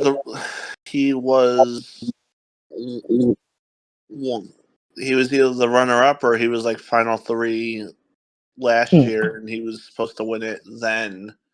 Mm-hmm. Runner up. So, but he was not runner up because Drew he was- eliminated him. Was runner up. Yeah, because he got injured. Remember something? Yeah. He was supposed to win, and he got injured, and they gave it to Cody. We talked about this. I just didn't remember if it was Punk that was the final elimination for Cody, or if Drew was the final elimination for Cody. I knew it was one of the two. Drew wasn't. That's why I said final 3. I don't think Drew was even in the final 4. I could be Drew wrong. was the one who injured him. Yeah, but he wasn't a part of that final. He was in the final 4, I believe. He was? Yeah, I think he was. Oh, okay. Okay, never mind then. And if he was supposed to get it last year, and they want to give him that. Was the final 4 like Gunther, Drew, Punk, and Cody? Yeah. Yeah, okay, that makes sense. Okay, got you. That was a crazy final 4. Wow. Huh. Interesting. Yep. But Okay, now you have then, Gunther and Cody as champions, so like they're Mm-hmm. not eligible for the Rumble match. And that gives Punk basically not clear or smooth sailing, but a route to win the match that he should have had last year, but now they'll give it to him this year so he can finally get his title match at Mania, his main event match at Mania that he's been wanting. I actually like that. That's actually cool. Silver, Pika. Because I have to go after this. Is it okay if I go next? Oh, Yeah. I wanted to go last. Yeah. So let me know what. Let me just say one more thing. Sure. Yeah. Punk, the final elimination for Punk to win the Rumble. Mm. He's eliminating Cena. Yep. Ooh, okay. Interesting. Okay. See, I have Roman eliminating AJ, Cena eliminates Roman, and then Punk eliminates Cena. Wait, you said Roman eliminates AJ? AJ Styles, yeah. And then Cena eliminates Roman. Cena eliminates Roman. Uh-huh. And then Punk eliminates Cena. Okay. Ooh, okay. All right, you can go up. You know, neighbor. Yeah. I mean, the first 2 people I think are going to start out the match. I wouldn't be surprised if it's someone like JD McDonough. And I'm trying to think who else would be in that second spot. I mean, like, it would have to be a SmackDown guy. I would think it would be Raw, and then maybe Carmelo Hayes. I don't like per se, but if you were to ask me about surprise entrances, this is where I'm gonna have fun because I can come up with at least 7 names that I think will be in this Rumble. Big E is one of them. That's a good one. I think he's gonna get medically cleared because of that whole New Day shit. Yeah. I see Joe Hendry if he's not on Jericho Cruise. Okay. Like Silver said, I think Trick because of the song. That's the NXT pick. Yeah, the single one. The other NXT pick I'm gonna do is Ethan Page. There you go. That's. I gotta think of that ego, man. All ego. Oh, yeah. I also could see from TNA. What's his name? What the fuck is that guy's name? The guy that Tony D'Angelo out some. That big blonde guy. That big blonde guy. You're talking about Hammerstone. There, that guy. Yeah. And you know what? I wouldn't mind to see a Moose in the Royal Rumble. I wouldn't mind seeing that. Yeah. And then I could also see, guys, don't take me seriously when I say this though. I'm saying this as a joke, but I would laugh my ass off if during the Rumble match, when Punk is waiting for the next entrance, and all of a sudden AJ Lee's music comes out, she starts skipping to the ring, and he is shocked. She kisses him, and then because she's a sexy psychopath, she jumps out of the ring and eliminates herself. And then Sorry. skips along the way. If I can interrupt you on this, this is what I needed for Survivor Series. Because I was saying some cool predictions, right? And I was getting line master like an idiot. Imagine what freaking that schmuck would have said it when if Pete would have said this and he was here. Like he would have probably lost the gasket.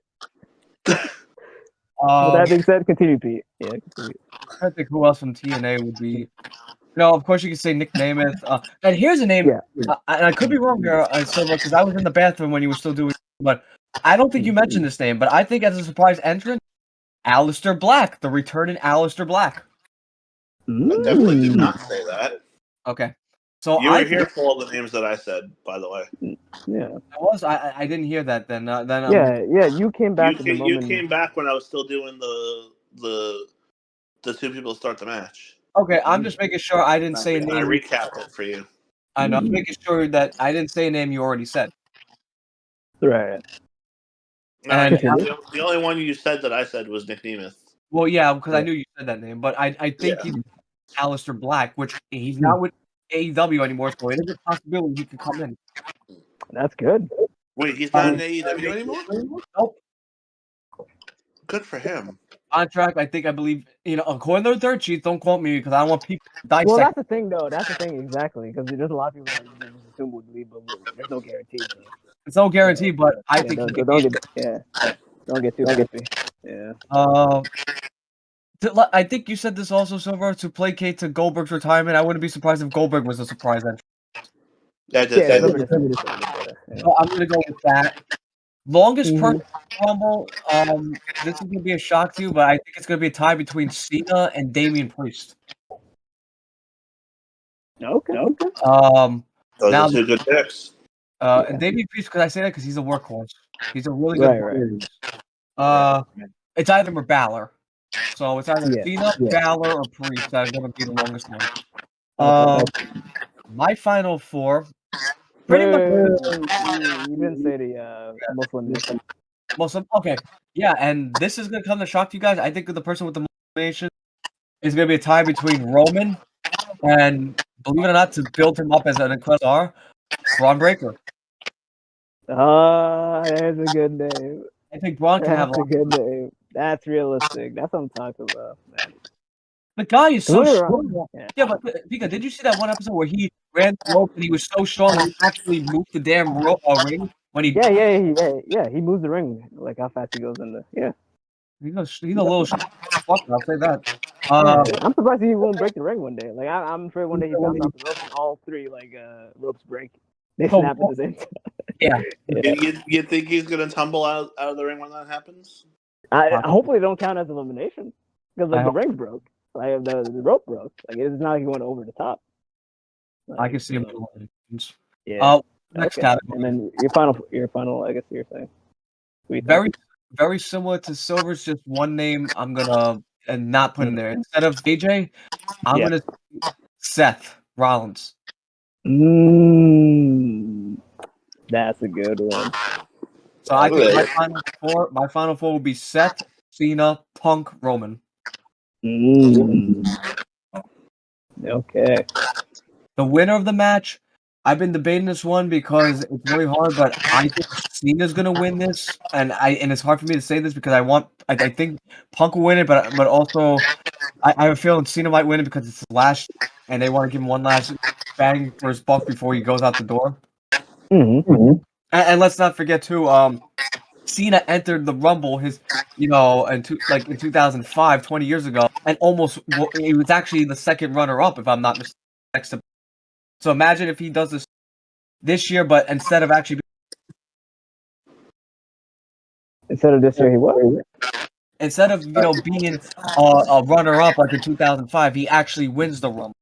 Yeah. And then you also want to mention that, like, if Cena does win, he ties Austin the most amount of Rumble. Yep. Yeah. Okay.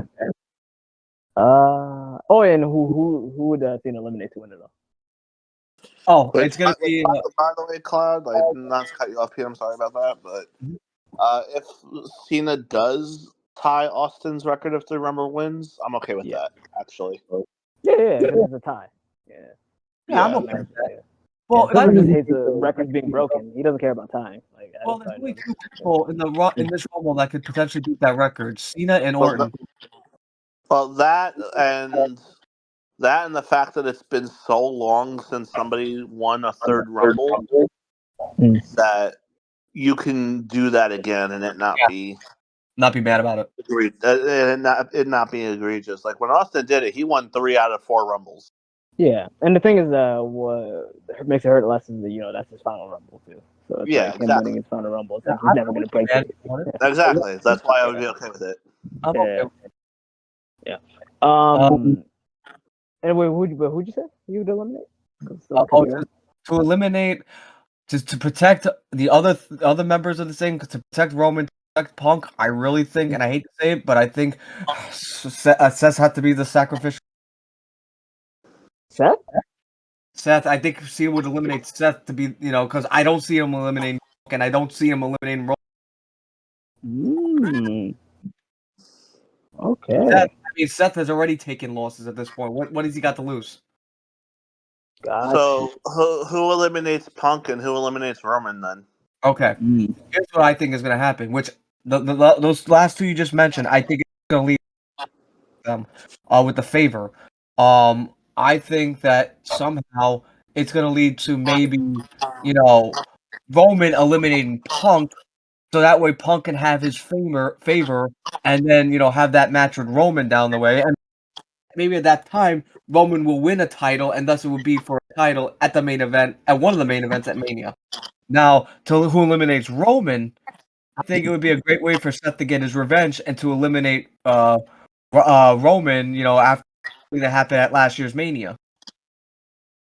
Even though it was kind of, revenge for Roman in the first place, but I think it could be double revenge for. And that's how you get Cena versus Seth as the final two.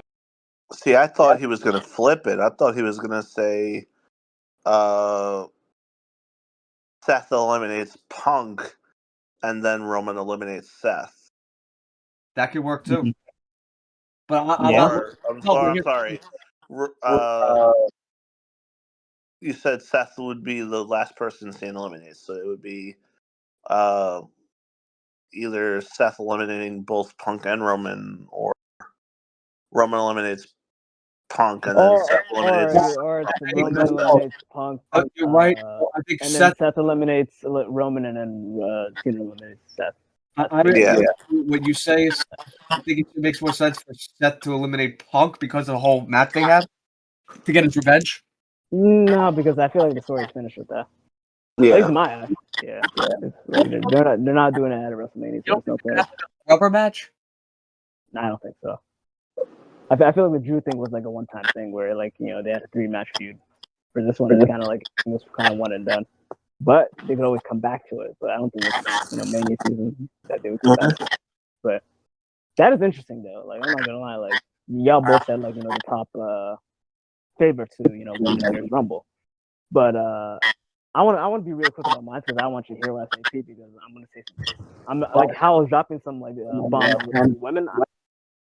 I'm gonna drop some bombs with the men's real quick. So with the men's, my number 1 and my number 2 that I want to start. Oh, by the way, before I actually do start, so he said Punk. What number of Punk's coming out? I think Punk will come out at number 28. I just want Silver's opinion though. What do you think though? For the Silver book for Punk to win, so what number? Funny part is I was going to say 28, but since Pete just said that, I'm going to drop it down to 25. Okay. Pete, you said Cena's winning. What number Cena's coming out? I think Cena's gonna win. He might win at I think maybe 22. Oh, that's a good number. Okay. Okay. So for me, I like to have this theme where like the person who starts a match should kind of be like like a juggernaut, like somebody who keeps that keeps going the match, that keeps the flow going in the match. So like what I'm thinking, this one's kind of tough because I think I had a surprise obviously for like the women's, and I don't want a surprise for the men's. I just wanted to kind of be like the cool face to face, and I think you know what, if you want to tell that story, continued in the Rumble, I guess you could, which is why I'm gonna say Seth comes out at number 1 and Punk comes out at number 2. That'd be funny. Yeah, that's how you continue their story within the Rumble and then just cut it off in the Rumble, depending on like who eliminates who, So that's my take on like my number 1 and my number 2. The people who I see in this match. So with Legends, I really think when it comes to the men, they don't really care about the Legends. Like I'm almost certain that there might be a point where or there might be a situation when we watch this Rumble that it's not going to be any Legends to return. But if I were to be like a Legends return, the only reason I'm saying that is because look at last year's Rumble. Like who was the Legend that returned?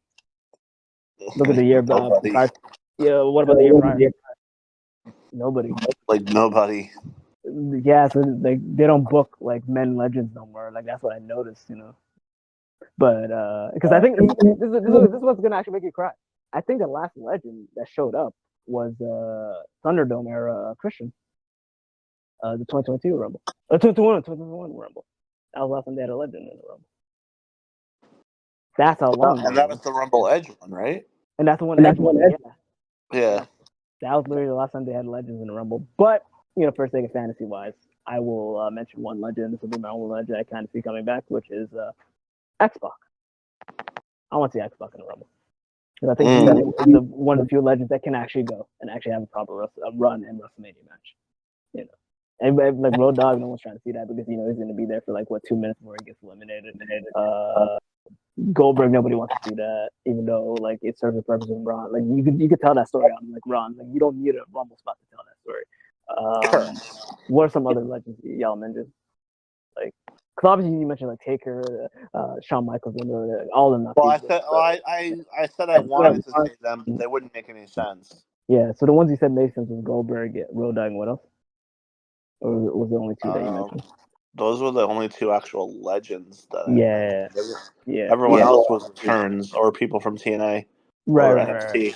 Right. All right. So for me, if I were to be a Legend, even though I want no Legends, because I'd rather it just be primarily full of TNA and NXT. But if there is a Legend, X-Pac, and if it's gonna be X-Pac, this is for you, Pete. He better not come back to make some noise. Come back to the X Factor theme. Uncle Cracker. Because I got everything I wanted. How did that song go, Pete? I like how it just starts off with, you think with X Factor. Yeah. That's the song. If he does come back, that's the one I want. But I doubt it. He's going to come back to make my noise. But if he comes back to that, make him Final 6. That's how good that theme song is. But or Final 8, to be fair. But so yeah, that's a return I want to see. From NXT, Silver mentioned Trick, and Pete mentioned Joe Hendry, and I think those are really actually no, Joe Hendry's the TNA one, but he's been primarily on NXT. But I want the NXT champion to show up because I do not think they had the NXT men's champion show up in the Rumble. Yeah, Oba, yeah. Because take it in, Pete and Silver. When was the last time they actually had the NXT champion be in the Rumble? Didn't Adam Cole appear in it one time? Yeah, when was that? That was 2019, wasn't it? That's how long ago they had the men's NXT champion. Yet they have the women's one appear almost every other year. No, wait a minute, no. Wasn't it Keith Lee? He wasn't champion when he showed up. Did he win it at the NXT that pay-per-view before the Rumble? When he won the Rumble with Brock Lesnar and he had that champion versus title match with Adam Cole?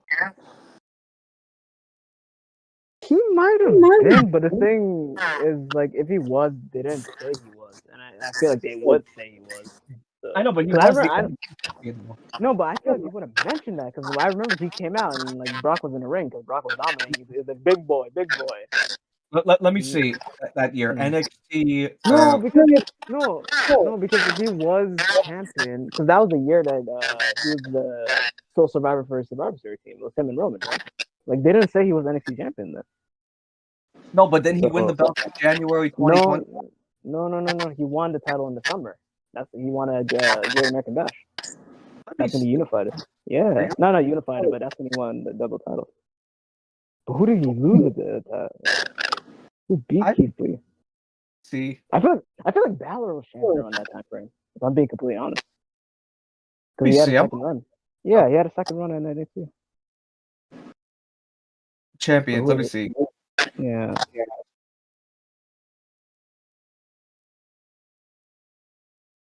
Anyways, yeah. Huh? You were saying? Yeah, I think Balor was champion at that time frame. But it is what it is. But I feel like even if it's Keith, it was 2019. So like it was only a year difference. So yeah, because I think 2018 it was when Adam Cole entered as the NXT champion. So it's been that long since we had like NXT champion. So I want NXT champion being in a match. From TNA, I feel like y'all mentioned like almost all the names, but if I were to mention alternative names, you know what? Fuck it. Hardy's. Yeah. Whether it's Jeff, whether it's Matt, I don't know who. Maybe both. I want the Hardys to be in for the TNA representative. You're right. You're right, Silver. It was the summer. I stand corrected. It was what?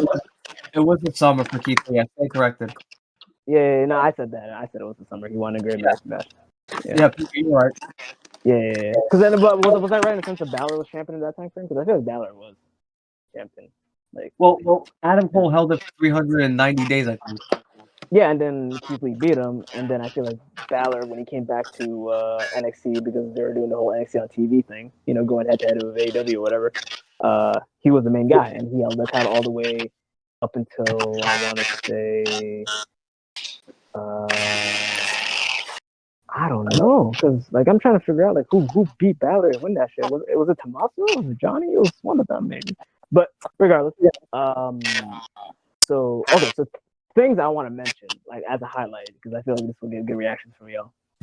So Cena obviously is going to be in this Rumble, and what I want for Cena, just for shits and giggles, because it's funny as fuck to do this, I want Cena to come out at number 17. Just for shit and giggles.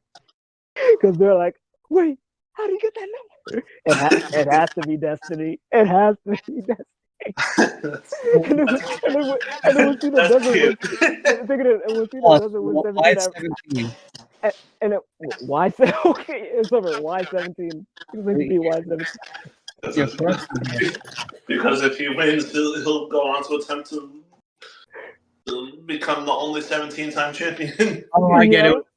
Yeah, 17-time champion. Right? Yeah, to break Ric Flair's record, come at a number that is the breaking number, basically. But I'm not manifesting that window, like, because we'll get to that when we get to that. But another thing I want to do mention, because I want to play what Silver said, I was going to mention that I want to see KO in the Rumble. There was no way in hell I was going to mention that he was going to get the most eliminations, but the fact that Silver mentioned that, you know, is kind of cool, and I would want to see that, even though, like, you should, you know, make it make sense, I guess, like, have him eliminate jobbers or something, I don't know. But, so with KO, what I do definitely see is that when he goes on that tangent or that tear that Silver's talking, I want later on a surprise when everyone's down or like Kevin was like the only one in the ring. I want the 5, 4, 3, 2, 1. I voices and Randy comes out, and Randy's the sole reason why KO doesn't make it far because he instantly fucking eliminates him. You know. So, and basically Randy's the reason why like KO doesn't make it far, and I hope Silver heard that shit because I don't know. No, I had to step away for a second. Repeat it. Oh my god! Why I'm sorry. Because I was cooking. I'm sorry.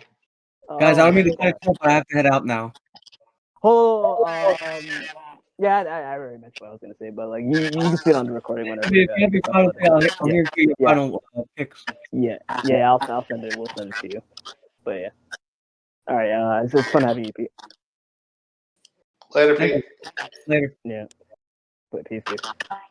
Okay, you missed the best part. Fuck, man. See, I want that reaction. Oh well. Okay, so basically, you were mentioning, I think you heard me say, like, you mentioned Kevin Owens. He's gonna be in the Rumble. I said I want to see KO in the Rumble. I want to see KO go on the tear. Look good in the Rumble. Not most eliminations. Not most eliminations, but I I want a heard moment everything you said about Kevin Owens, and I stepped away after that.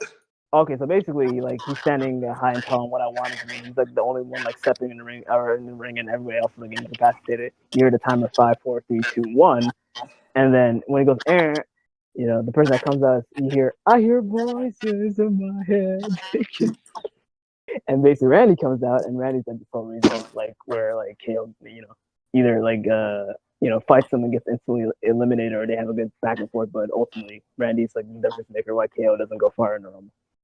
I want to see that. That's one. That makes sense. That makes sense. Yeah. So that's what I want to see right there. What's some other things I was thinking about? So hopefully it'll come to me, but that was one of the main things. Oh, I want stories kind of being pushed throughout the match. So like obviously I want Solo in a match, and I want Jacob in a match, and I want both of them to go on a tear, but I want Jacob to be, because I think Jacob, which I'm gonna say, fuck it, because I never mentioned who my most eliminations is. I want it to be Jacob Hunter. That's a good one. Yeah, I want it. That helps set up a new star. Right. And who I want to see get the most eliminations is that's what I mentioned. Jacob Hunter. Who I want to see last longest in the match. I think it's kind of a no-brainer. I want the Iron Man to be CM Punk. Because if I said he's coming out at number 1 and number 2, I want him to legitimately go all the way. Yeah. Absolutely. Yeah, which makes sense. So when it comes to the latter half, this is where it gets kind of interesting, because obviously you're gonna have like the big names, show up. And I want to mention this too because since P kind of insinuated this, I'm gonna insinuate my like guess in a sense of like maybe before I get to there, it would be a crime not to have Penta in this Rumble. Penta has to be in this number, and I want him to be in early numbers. I want him to be like either 5, 6, 10, before, or maybe even 10 to 13.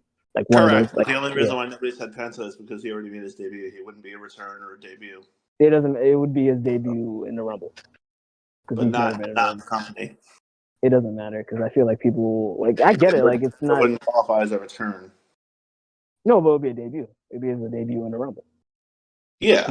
He's only had one match in the company, so it'd be his debut in the Rumble, and that would be a cool name to see in the That's one. What was I gonna say? I can think about names.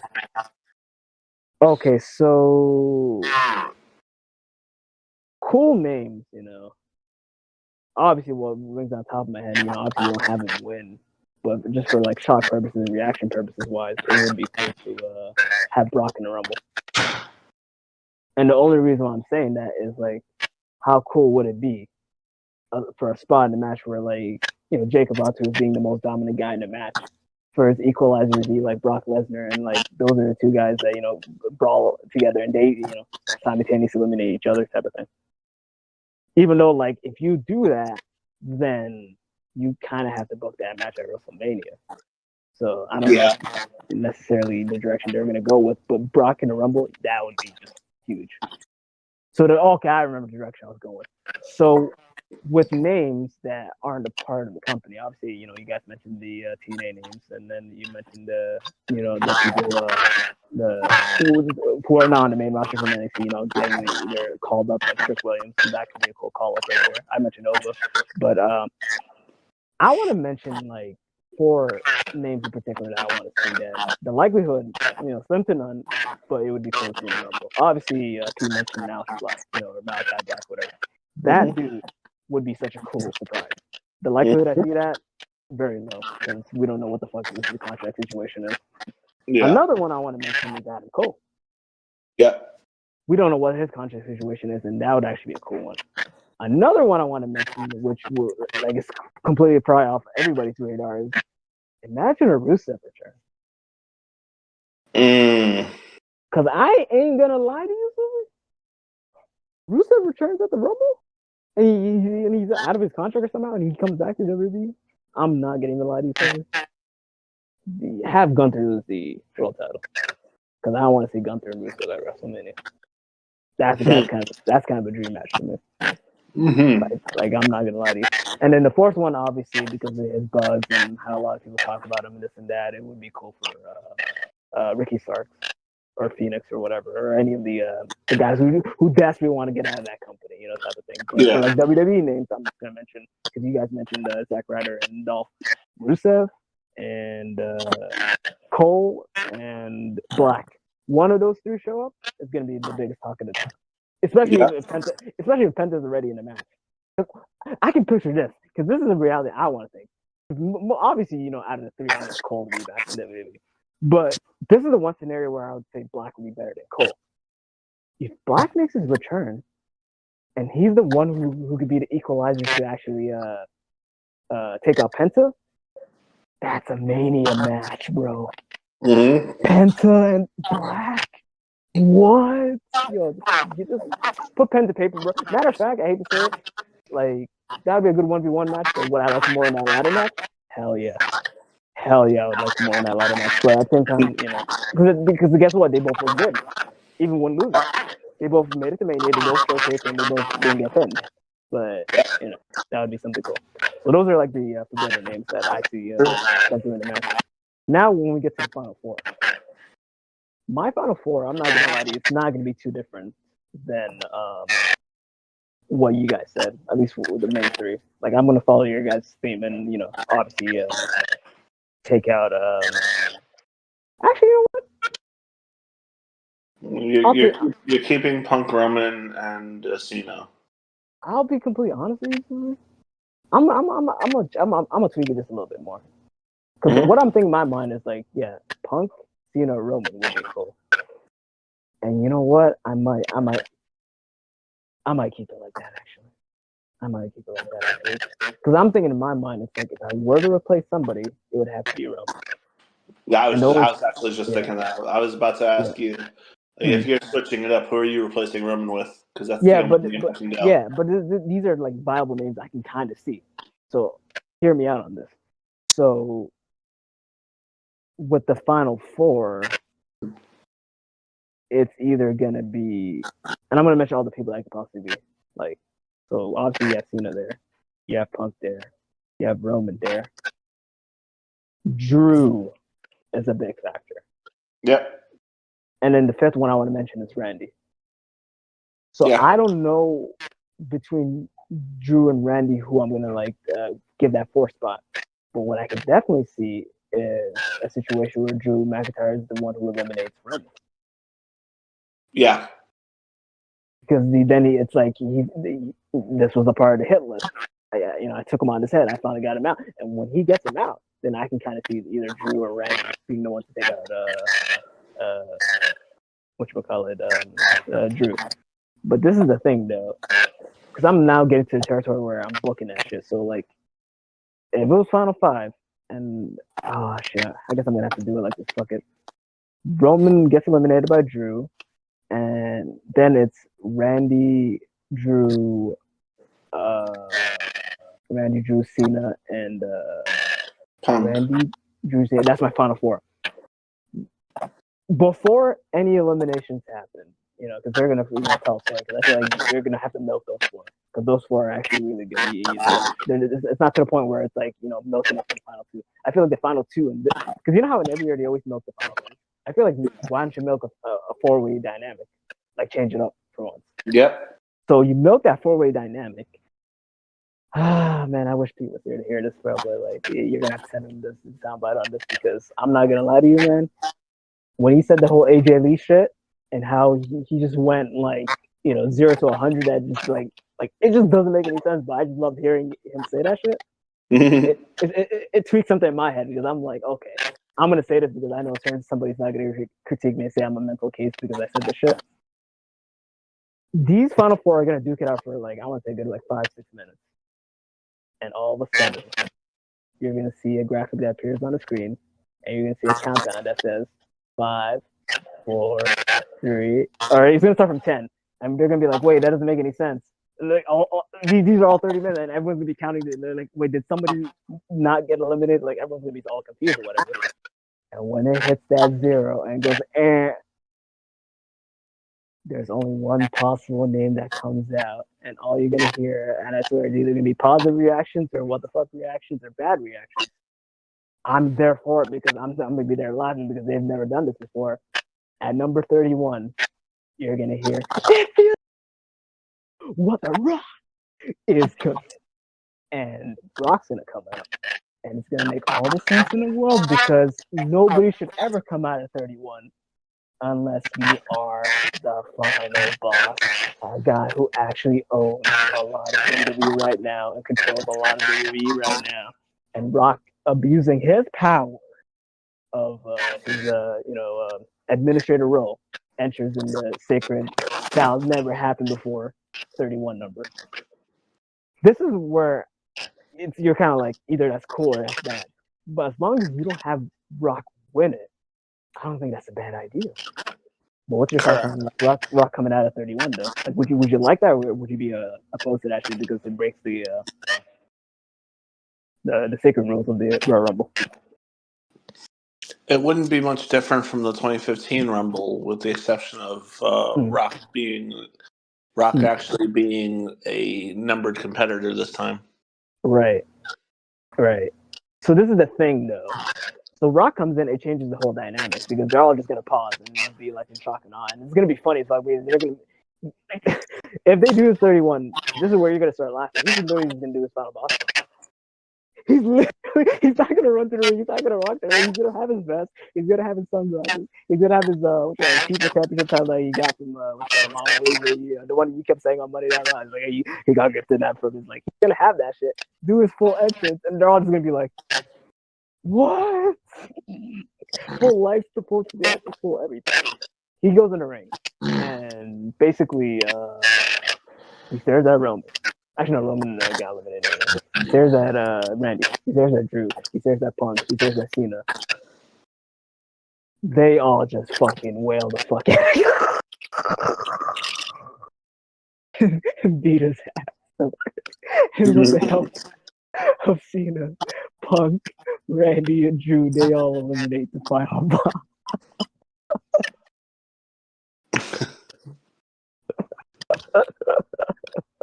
That happened, Silver. Be honest. Was it a waste? Or was that a Rumble moment that people are going to remember for like a lifetime in a sense of being entertained? I don't know. Because I don't know if I booked something entertaining or booked something that is a car crash that, but yeah, you can let me know. Sadly, the only thing that would make it a car crash is if Rock does that and doesn't eliminate anyone. Oh, you want him to eliminate somebody? Yes. Okay, then he eliminates Drew then. Exactly. Okay, he eliminates Drew then. Yeah, and then Randy. But after Drew eliminates Roman. And you have Rock avenge his cousin by eliminating. No, but you have to milk it. So okay, this is what I'm thinking then. No, well, I mean, yeah, you can milk it. But okay, no, because after Rock becomes the fifth person in the ring, they're fighting for a while. I'll paint the picture. Actually, because now I kind of get it because I know how I'm gonna milk this. So it's gonna be something like along the lines of like obviously Final Five, they're gonna tear it up a little bit.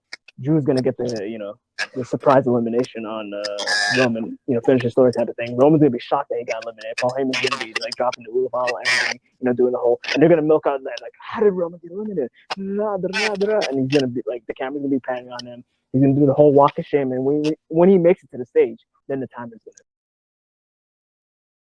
That's how you do it, I think. Then the time what? The timer appears. Well. Yeah. I mean, yeah, you could do it that way, or you could do it after Rock comes out. But as long as after Rock comes Drew doesn't get eliminated until after he eliminates Roman, that's all that matters. No, but you didn't hear what I said. I said they're gonna duke it out for like the five.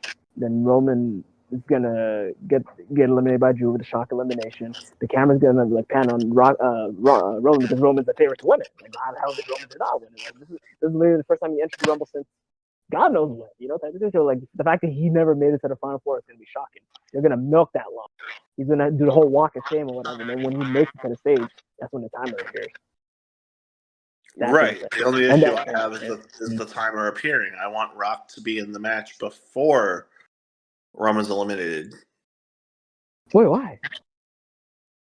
Wait, no, you don't want that. Because the main premise of why Rock would come out is because Roman fucked up. Because he let the bloodline down because he was supposed to win it for the bloodline. That's the main reason why The Rock came out. It's like the preface of what I'm saying. I don't think just abuse his his power, but like I feel like the main crutch should be like Roman got eliminated. Like that wasn't in the script. I'm going off the script right now because Roman never loses. You feel me? Like that's Trust me, I get that. Okay. I feel you. So the timer has to appear, like, and Roman has to be eliminated. That's what garners the yeah. Because the things I'll put it like this: if Roman's in the match, here's what's confusing me before you continue. Oh, and the way you're describing it is making it sound like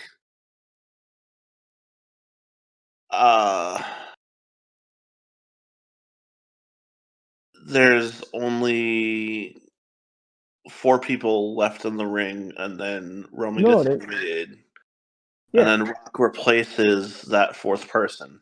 No, that's not what I'm saying. Okay, let me put it like this. Okay, let me dumb it down. So obviously, I said Punk comes out at 2. I said Rock comes out. Punk comes out at 2. Cena comes out at 17. Obviously, you're gonna have Randy come out like let's say like 25. Let's say like KO's like 21, 22. He goes on a tear until 25 happens, and like So then that's 3. Drew comes out between 26 and 27. Outside for 27. And then and then 28, 29 happens, 30 happens. It all doesn't really matter, And then Roman he comes out at 30 or 29, 20 30. He's 30. They give him 30 number, Okay. So basically, they basically gave like Roman the win on the silver platter. Like he had number 30. How the fuck he loses?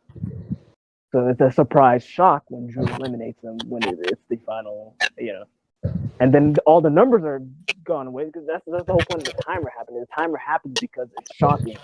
We're in the final 4. We're in the final 5. There's nobody else that should be able to come out. Who's coming out? Right. No. Yeah. So what? I get that. I get basically everything you're saying. Just the only disagreement that I have is it's fine.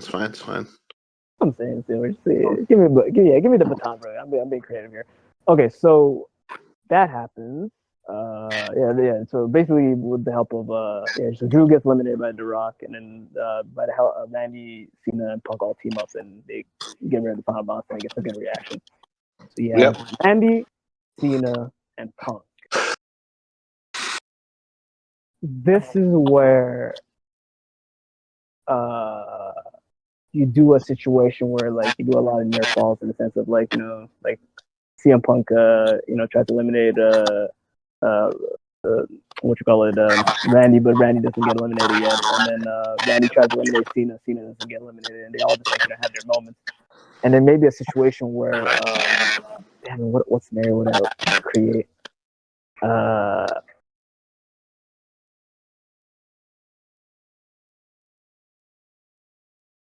Okay, so what happens is Randy throws CM Punk over the top. He skins the cat. Then you have a situation where like Cena goes for the AA on Randy. Randy reverses it into the KO. Or he tries to lift Cena up. Punk comes back in, you know, and basically like surprise eliminates Randy, when what you call it, and then Cena with a dead corpse tries to lift him up.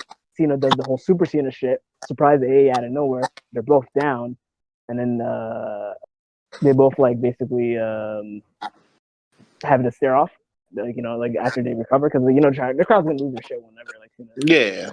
Yeah, it's like, oh my god, isn't that?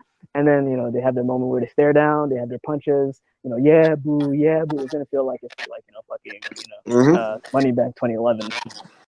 Then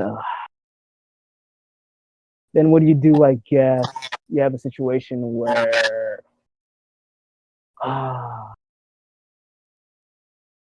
you know what? Fuck it. You have a situation where Punk's on the ropes, Cena bounces off one rope, does the clothesline, and it looks like a situation where like they both eliminate themselves, but like Cena eliminates himself, but Punk holds onto the rope and he doesn't eliminate himself, and Punk wins the Rumble like that. That's definitely a way to do it. Yeah. Yeah, because then it will be a situation where it's like it's not sad that Cena got eliminated because it's like he did it to himself, but like it's like an unfortunate hand because like that clothesline should have eliminated Punk, but in actuality, like he like, or if anything, you can even make the claim like maybe like if anything, he almost touches the ground, but he doesn't, or like one of his foot touches the ground, but Cena fully eliminates himself, and then that's how Punk wins. And yeah, my prediction is Punk wins it all. So Punk wins it all. Punk's in the Final Four. Punk's the Iron Man. Surprise returns, obviously Randy. Obviously maybe a forbidden name, Oba from NXT, et cetera, and then the whole scenario of the Rock, being in the Rumble. Because I think that would be a moment that would be like, holy crap, we lived the Rumble. We actually, matter of fact, now I'm really thinking about it. Like the scenario that I'm mentioning, how does it not come out to be like the greatest Rumble ever? Like when you really think about it, because it has all the goats, it has a cool winner, it had dramatic moments, and it had like a funny moment that never happened, which is a President moment where like the Rock like literally, because everybody's gonna think at that point if the Rock is like putting himself in the match, he's winning it. Like he booked himself to win. So then when he doesn't win, it's like this the subversion thing like just changes everything. So he booked himself to lose instead. What the fuck? See, and guess how much damage control that does? Because a lot of people are like, oh, the Rock's like like you didn't see what he did last year with he was trying to rob Cody from his main event, but then ultimately like he still gave Cody his main event. So this is the thing, but people don't see that. People see like, oh, but what about the tag match? Like he had to put himself some way somehow. So it's like this would be a situation where like you can kind of see like, oh, the Rock, even though he is who he is, he's kind of like Triple H in the mind. Like he will put the talent over himself every time, and that would be a moment where an iconic moment, this and that. What that leads to, I don't know, because I feel like The Rock should be mad at the people who eliminated him, but he could be mad at Roman because of it, because he let the family down, or he could be something along the lines where it's like, no, I'm on Cody's head now, type of thing, because it's like I couldn't freaking win the Rumble and get my title shot. Well, guess what? I still want my shot. Whether I like it or not, there's a war win. Like I don't like you're telling me the final boss has to win the Rumble to actually get a shot at WrestleMania. You guys think I'm that stupid, this and that, so you can play on the character, but he doesn't really have to win, and that would even make him more of a dick because it's like he really still get with the title shot, but he still had that embarrassing moment in the Rumble. So it's like and then obviously then when Cody wins at WrestleMania, it's gonna be cool because the Rock's gonna have so much skill. But if they give it to the Rock, it depends on what they do going forward. Because it could be interesting television because at the end of the day, if Rock fully commits to the run, you can't be mad about that shit. He owns a minority stake in the company. So this is probably a way different WWE championship, a WWE champion Rock than the one from 20. Wait, when did he beat Punk? 2012. Yeah. Because that Rock was the glorified Hollywood Rock. Like he just basically he was there just for that because he had no movies that year, but now Rock's like actually a part of the family. So like, yeah. And you have any thoughts? I guess any aspect that I mentioned or no? Any that's definitely incredibly creative and fun. So and can I get your approval? I guess did I go for 2 for 2 for the men's and the women, or did I? Or did you like one more than the other? The scenarios. I like the men's more than the women, but it's still two. Ooh, okay, then I did a good job then. Shit, because I remember when I said he was guy, you're like, holy cow, Pika, that was actually, so okay then. I cooked. Mm-hmm. And guess what? I did it for you people, by the way. Everybody's been like listening and watching and supporting the channel. Because I know, like, I've followed the, like, and like I told someone every time, I'm like, yo, these videos do really good. People really like, hearing us talk about wrestling and this and that. And I feel like this would have been the good platform to introduce, because me and Silver, obviously had chats with other people, like-minded wrestling fans like us. And if you thought I was creative, you got to hear what, these guys got to say. But, fingers crossed, we get them at the Royal Rumble. But or even fingers even more crossed, depending on how much we can we can see how the situation is. If me and Silver do a watch along, that might potentially like if everything works properly, we could suggest for that for the for a YouTube video too. But we'll see, and that would be our first watch along. But we'll see if it gets to it depends on the traction on this video. If this video does very good, then definitely the watch along would be good. Actually, Silver, you're gonna upload this like of the week, right? Of the preview.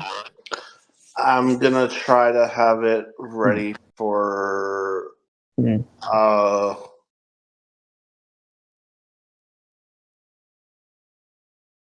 I'm gonna try to have it ready for the night of Rumble. No, Saturday Night's Main Event. Wait a minute. Since Saturday Night's Main Event is one of the shows that's being predicted in this video, I'm gonna see if I can have it uploaded for that. Yeah, that makes sense. Yeah. But if it doesn't work out, then we Definitely, between Saturday Night's Main Event and the actual Rumble. Right. And people will know ahead of time that, like, yeah, we did like a batch recording. We recorded our Rumble predictions and Saturday nights at the same time. So if it does happen afterwards, then you can see how right we were, I guess, depending on the choices that we mentioned. But to reiterate, though, and like worst case scenario, I just split it into 2 or 3 different videos. Right.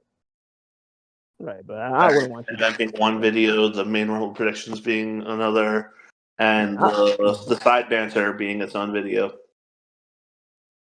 Wait, what's side banter? You talking about? When we were talking about stuff that was not the actual matches. Well, if you want, but I'm saying if I need to cut the video down for time. Yeah, you could.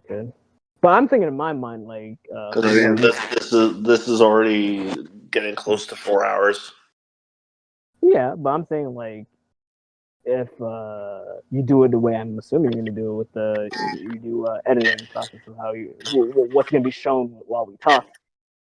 The matches I think will last a while, and I think if you do a 30-man Rumble, I think that might be enough because you got to really put it all together. Like Rumble matches last a while, 2 Rumble matches, a ladder match, and 3 singles matches.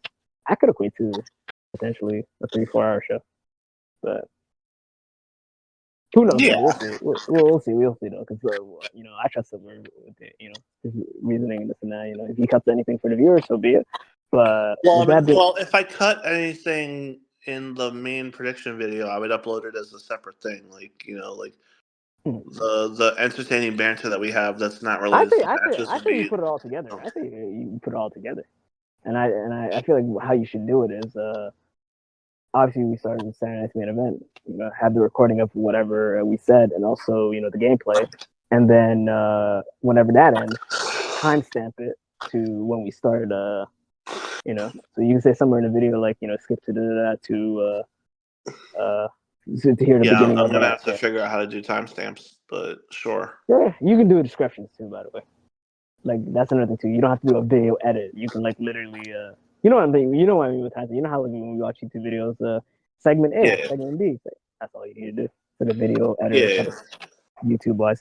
But yeah, just to end it off, like we appreciate the love and the fan base and all that. But just to reiterate what we said, I think we all agreed Braun Breaker's winning. We all agreed Gunther's winning. we all agreed Jacob's winning, even though there's like Silver said some, or actually no, the Braun Breaker Silver said double count out. Double count out instead. But yeah. But we agreed Jacob if it's Fox. not a double count out, then it's just Braun Breaker winning. Yeah. So we said Jacob Fox for everybody. We all agreed that Cody wins. I think there's a marginal chance that Kevin wins, but not 100% sure. But we all locked in Cody. Women's, Pete said Liv, you said Charlotte, I said Io. And for the men's, Pete said Cena, you said Punk, and I agree with you. It's gonna be Punk. But I want brownie points if Rock does what he does. If Rock just shows up in the Rumble, so be it. Like, I'm not taking that credit. He needs to come at it. True. What? Oh, that shit gonna heat. That's gonna heat people. That's Yeah, right. But yeah, appreciate your time, and I guess with that being said, you have anything you want to plug or anything you want to say to close out the video? It's all yours, Silver. No, actually, you could take this one. Oh, okay.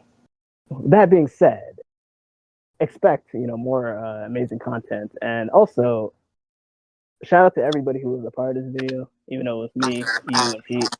This by far, like in comparison to the other prediction video, I feel like this was a way better cast that had a way better input when it came to the art of professional wrestling. And oh no. You passed I'm it to already me. regretting this. You passed it to me. So a certain somebody, who was a part of the last video, if you do see this, just remember the feelings are mutual, and I don't want to hear no ifs, ands, or buts. I don't want to hear no freaking like, oh, you know what? Maybe I was like, acting mean, or call you stupid by accident, or this and that. You were a jerk a year ago, and you were a jerk a year ago afterwards when CM Punk came back, and you kept that same energy. So with that being said, you are the biggest loser. Goodbye. You're gonna get replaced. We got two other people, that's actually, way better like-minded, reactors that are gonna be, in our videos. And yeah, arrivederci. Like, I never want to fucking see you. Sayonara. Bye-bye. But with anybody else, respect your time, respect everything, and tune in to see what future content me and Silver are gonna do. But for the haters, keep watching, because you're giving us more traction, and it's more cool, and it gives more I guess viewership for like YouTube's algorithm. So keep hating all you want, and that's about it. I won't mention by name. I'm just gonna Benoit that guy. Like, he's just never gonna be a part of our videos again. Fucking bastard. But that being said, I appreciate everyone's time. Have fun editing this, Silver, because the Pika Meister and Silver 20 are signing out. Goodbye. Stay weird, fam.